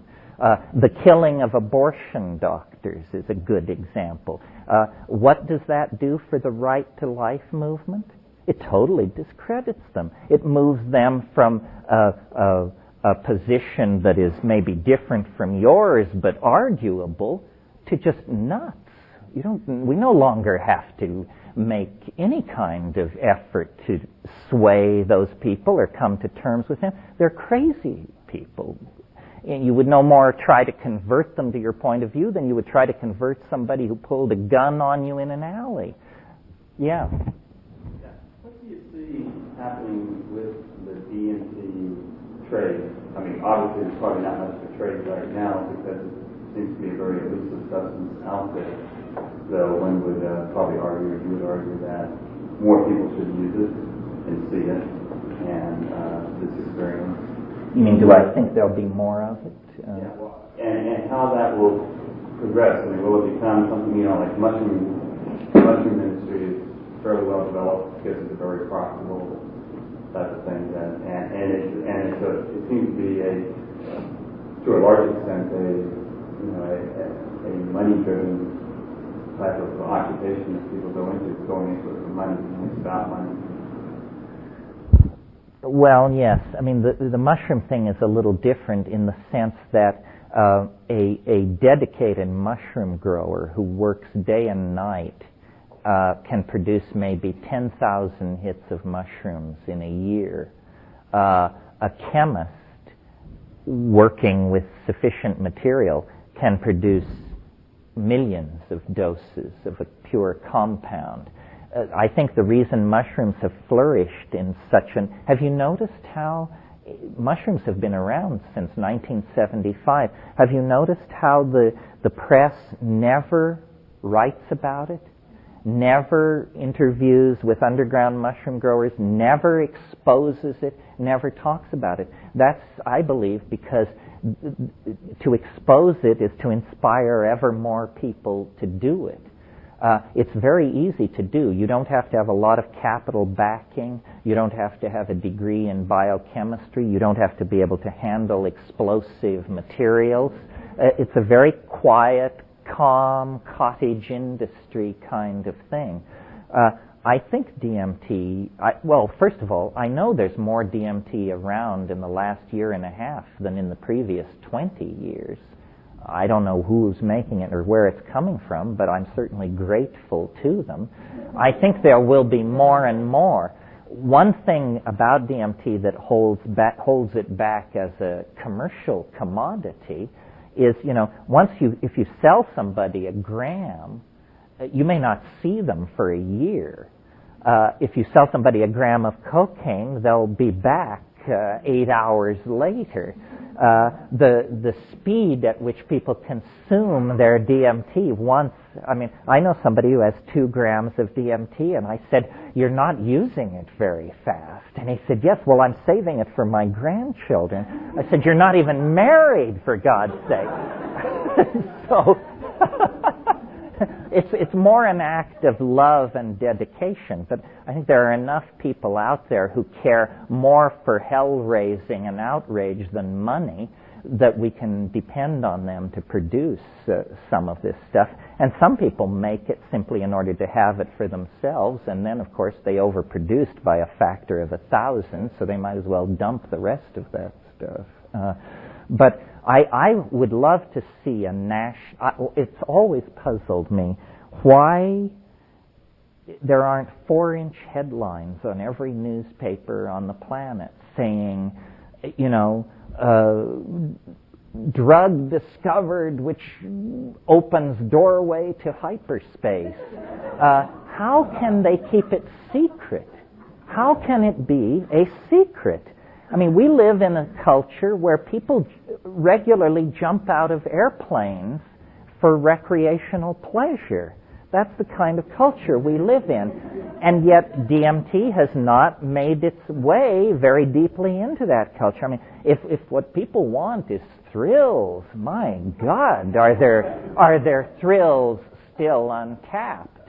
However, I've noticed the surrender issue works here. I've talked to people who sailed solo around the world, climbed the north face of Everest, shot the rapids on the Mekong, and so forth. And so say, oh, well, you're a real hairy-chested guy. Would you like to smoke some DMT? And, absolutely ashen. No, absolutely not. Are you crazy? That stuff's dangerous. I said, well, what about the time you parachuted into Kilimanjaro at the 22,000-foot level? Said, well, I knew what I was doing. It was, I was in, so, I don't know, different thrills for different folks. Yeah. You once mentioned briefly, and I think sort of flippantly, I wonder if it didn't influence your thought on the legalization front, on an argument being made that if these compounds are already in your brain. Oh yeah, no, that's a very serious thing. See, here's the legal history of how this all went down. In the middle 60s, it must have been around 67, somebody somewhere jumped out of a window on LSD and managed to kill themselves. Every newspaper in the country, if not the planet, did in-depth, detailed background, maps, how he walked to the balcony, the arrow, the whole thing. And LSD was legal at that time. So then there was a huge hue and cry about how it had to be made illegal. And this was in California. And the California state legislature, with almost no debate, with no professional witnesses, with no scientific evidence placed before them, not only made LSD illegal, they made psilocybin, DMT, ibogaine, and figure this one out, bufotenin was made Schedule 1. Now get this, bufotenin is inactive in human beings. Why was it made Schedule 1? Because 2 weeks before this debate took place, a paper was published suggesting that it might cause hallucinations in human beings. In other words, they just went through the scientific literature, and anything described as a hallucination, hallucinogen, was poured in to this California drug bill. Well, and so then it was passed. Well, then 6 weeks later, somebody jumps out of a window somewhere else. This time, it's not even clear drugs are involved, but the mere suggestion that they might have been involved is enough to create a national debate, and the Congress, rather than hold hearings and adduce scientific evidence, says, just take the California statute and federalize it. And so that was done. So what the consequences of this are is, in the case of a substance like psilocybin, no scientific evidence has ever been offered to any legislative body saying there was anything wrong with it. It was specifically made illegal simply because it causes hallucinations. No health risk is involved. Nothing was known about psilocybin at that time. So that's the first attack on these laws. They were not properly formulated in the first place. They were not based on reality or social need. Second of all, DMT, it is now subsequently become known, is an ordinary constituent of human metabolism. How can you make possession of this substance illegal when every man, woman, and child on earth is holding? I mean, it's like the ultimate catch-22. We are all criminals, all the time. They don't have to throw pot around your apartment. They can just draw blood from your good right arm, and there's the damning evidence right there. So in the light of all this silliness, it would seem logical, I think, to go back and have a scientific review and a complete revision of the scheduling of these drugs. Look at the scheduling anyway. Schedule 1, what is it? Compounds with absolutely no medical use whatsoever. Cannabis is in there, even though it's the preferred treatment for glaucoma and for chemotherapy to suppress nausea in chemotherapy. Heroin is in there, and then all psychedelics. You move to Schedule 2, and the first thing that jumps out of you is cocaine is Schedule 2.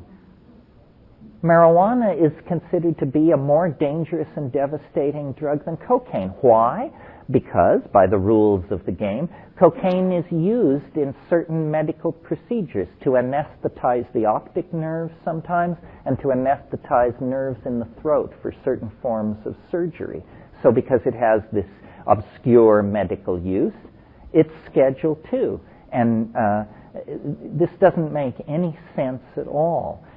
These drug laws have never been rationally put in place. The original stigmatization of cannabis was carried on by the Hearst newspapers because they spent a huge amount of money buying Canadian forest for newsprint, just as the hemp industry was beginning to develop as a supplier for paper. And when they realized that they had badly invested in Canadian timber, they decided that they would put the hemp industry out of business. And so they discovered that it's marijuana among those wily, dark-skinned folks south of the border who are so unclean and peculiar. And they began to attach it to a stigmatized racial group and managed to hound it out of existence. This game has never been played fairly. It has always been played to benefit markets, capitalists, and producers. It has never been handled in a rational and scientific manner. And it should be, because there's very little doubt that the future holds an endless cornucopia of psychoactive drugs. This thing I told you about yesterday, salvorine alpha. What's to become of this? I have some friends who have a church and a bunch of pagan folk, and I told them about this, and they immediately filed it as a sacrament of their church. Now, they couldn't have done this if it were illegal, but it's at the moment legal. And so they proclaimed it a sacrament of their church and are using it ritually, and hope that when it inevitably becomes illegal, they will be in a position to argue that it was legal and they used it as an exercise of religious freedom, and now it can't be taken away from them. But the existence of something like salvorine alpha tells you there may be hundreds of psychoactive drugs of all types. And we just simply need a rational process that serves who? That serves the user, not the producer, the purveyor, or any. But these are medicines. They should be subject to the same standards of purity and so forth that the pharmaceutical industry. I mean, what's always put against drugs is that they're unclean and dirty. But that's because they're made in illicit, clandestine labs that have been forced underground by witless government policies. And now, it's not even a matter of debate. We've got the Dutch data. We know that when you legalize drugs, people don't immediately start smoking reefer 24 hours a day and committing acts of public fornication. That hasn't happened anywhere. That's a fantasy of the Christian right wing. No, all that happens when you legalize drugs is that people continue to do what they've been doing, whether they use drugs or not. So it's a shell game. And if any of you ever reach positions of policy making or influence on policy making, I hope that you will try to input into this process and rationalize it, because it's one of the great unregulated scams on the planet. and millions of people are being victimized. Third world poverty is being exacerbated. Criminal syndicalism is flourishing. Ordinary law-abiding people are being criminalized.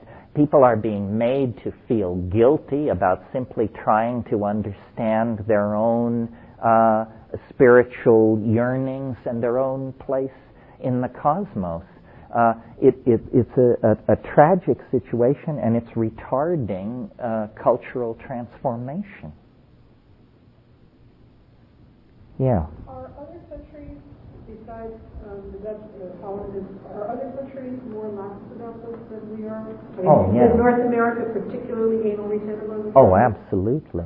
I mean, Germany, for example, I've been coming and going from Germany for 7 or 8 years. It's always been loose. I mean, you could always sit in a reasonably sleazy restaurant after dinner and make a spliff and hand it around, and nobody would say anything. But and now the hemp laws have been declared unconstitutional. They're more liberal than I would be in Germany. In other words, they say that you can possess a gram of heroin every 24 hours without legal consequence. That seems to me a little loose. I mean, maybe I've known more junkies than the head of the German Supreme Court, but it seems a little loose. You can possess up to 40 grams of hashish for your own personal use, and you can grow up to 12 plants without stigma. And it's interesting, I was in Germany in May of this year, and this law had just been passed 6 weeks before, and I was staying in Berlin. And Berlin, like San Francisco, has many residential districts that are high, narrow, 3-story houses. You could look down these streets, and there are all these balconies, and just peeking above every balcony were the heads of the allowed 12 cannabis plants per person. And you could see that the entire city of Berlin was just slowly turning green. And while I was there, I saw an interview with the chief of police, and he said, yeah, we love this new cannabis law. I've been able to assign resources to real crime problems, and look at our statistics on how few stolen car deals there have been. And the police are now freed to do what they should be doing, which is maintain public order, not messing around with what people are doing in the confines of their own minds. If it weren't for Europe, I think this situation would be frozen out forever. But we will eventually be humiliated into liberalizing our drug laws. That's all.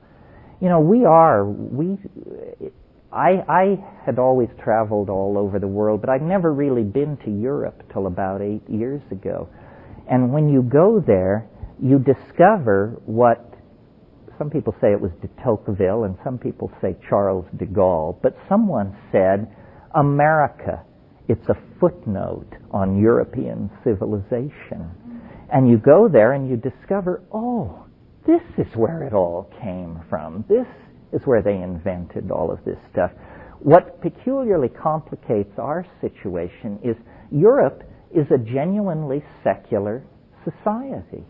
And the concept of a Christian right wing being able to dominate the political agenda of those, it's inconceivable to them. I mean, they have Christian fundamentalists, of course, but it's a curiosity, a testament to their tolerance, not a knife poised at the heart of political dialogue the way it is in this country.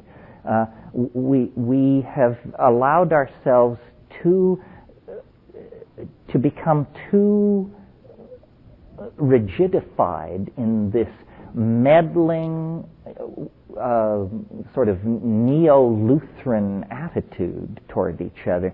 I mean, don't people understand that the essence of sophistication is tolerance? Tolerance. That's all. Robert Frost once said, the secret of happiness is learning to enjoy people you don't approve of. And I would add, and the second secret is learning to enjoy foods that you don't approve of. Yeah. Another point I feel I need to make here, this is also the only country in the world where the practice of herbal medicine, what in Europe is called phytotherapy, the only place where it's illegal. It's not just psychoactive plants which are suppressed, it's the use of any by an ordinary person, someone who hasn't been given authority. And I think Americans are paranoid of nature. Our history is one of conquest. And though we slaughtered a lot of Indians, we never tell it that way. We say we tamed the frontier. And so nature herself is set up as the enemy of American destiny. And that's why, the incredible artificiality of our culture and our incredible anxiety in the face of chaos. We're order freaks. That's why it's so disturbing to people to imagine that people around them might be stoned, because they don't know what stoned is. So that terra incognito becomes frightening to them. We're a very infantile society. I had some German friends visit me in Hawaii, and they wanted to go to the beach, and so we all went down to the beach, and we're laying out the towels and everything, and my friend whipped her top off. I said, "You can't do that here." And she said, "You're not serious." And I said, "Well, didn't you know that you can't go topless on American beaches?" And she said, "Well, I'd heard that, but I just didn't believe it. I thought they meant some American beaches." I said, "No, this is over the top." Well, I can't imagine that will change before the end of the world. This society is so rigid that, the sight of a tit shakes the entire social edifice from foundation to top. That's how paranoid, how clenched, how fragilely balanced the American enterprise is. It's a craziness. It's a cultural craziness to people who come from outside of it. They can't believe it. And so she put her top on, but just shaking her head, because up to that point she thought it was just sort of like Europe, but exotic and interesting. But suddenly she realized, oh no, these people are cannibals, and best watch what you say and do. Yeah. I was curious if you've ever tried that toad skin, and if you're a vegetarian, if you had a problem with that. I'm not a vegetarian, and it shocks many people, and my riposte is simply, the most intelligent beings I've ever met are plants, so why shouldn't I eat meat? You want me to chow down on a turnip in good conscience? You can't be serious. What was the other part? Oh, the toad foam. Because you were talking about earlier vegetarianism, I have been vegetarian for long periods in my life.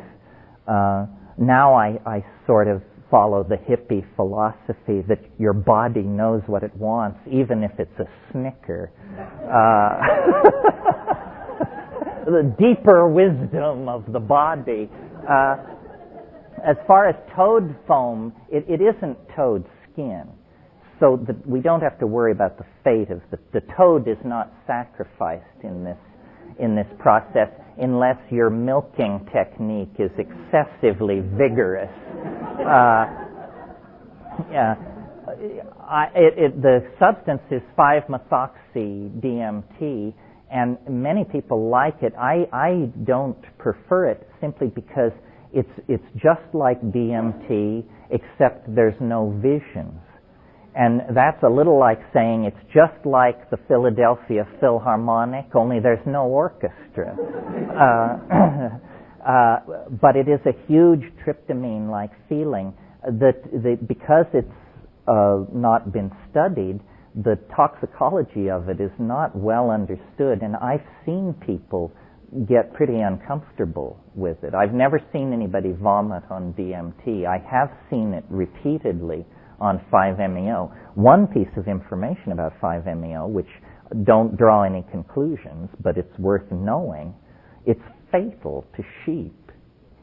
I mean, if you inject a sheep with 5-methoxy-DMT, they fall down and their little legs shake in the air, and that's all she wrote. Well, we're not sheep, but if you think you might be one, I would suggest that you don't try this stuff. Well, I think we're at the end of the road here. I feel a little guilty that there wasn't more hard botany, but I feel confident that David and Ralph and the other people participating in this course will get this to you. There's a great deal to be learned. There's a great deal of camaraderie among the people who do this work. I think most people who work in this field feel that we're struggling at the frontier of the envelope of human potential, and that great good is potentially here, and that part of the saving of the planet and the saving of humanness involves saving these plants and the shamanic dimensions that they throw open to us. Gaia wishes to communicate, and these are the channels of communication by which she reaches us through and around our own fears and silliness. And to the degree that we can rescue this tradition, save these species, legitimize this research, and carry ourselves deeper into the endless riches of the world of the spirit, to the degree that we do these things, I feel we've advanced the universal project of bringing the good to manifestation. So I wish you all luck in your professions. I hope that you take your chosen field by storm. If any of you need to reach me, come through a friend or through the CIIS front office. David usually knows where I am.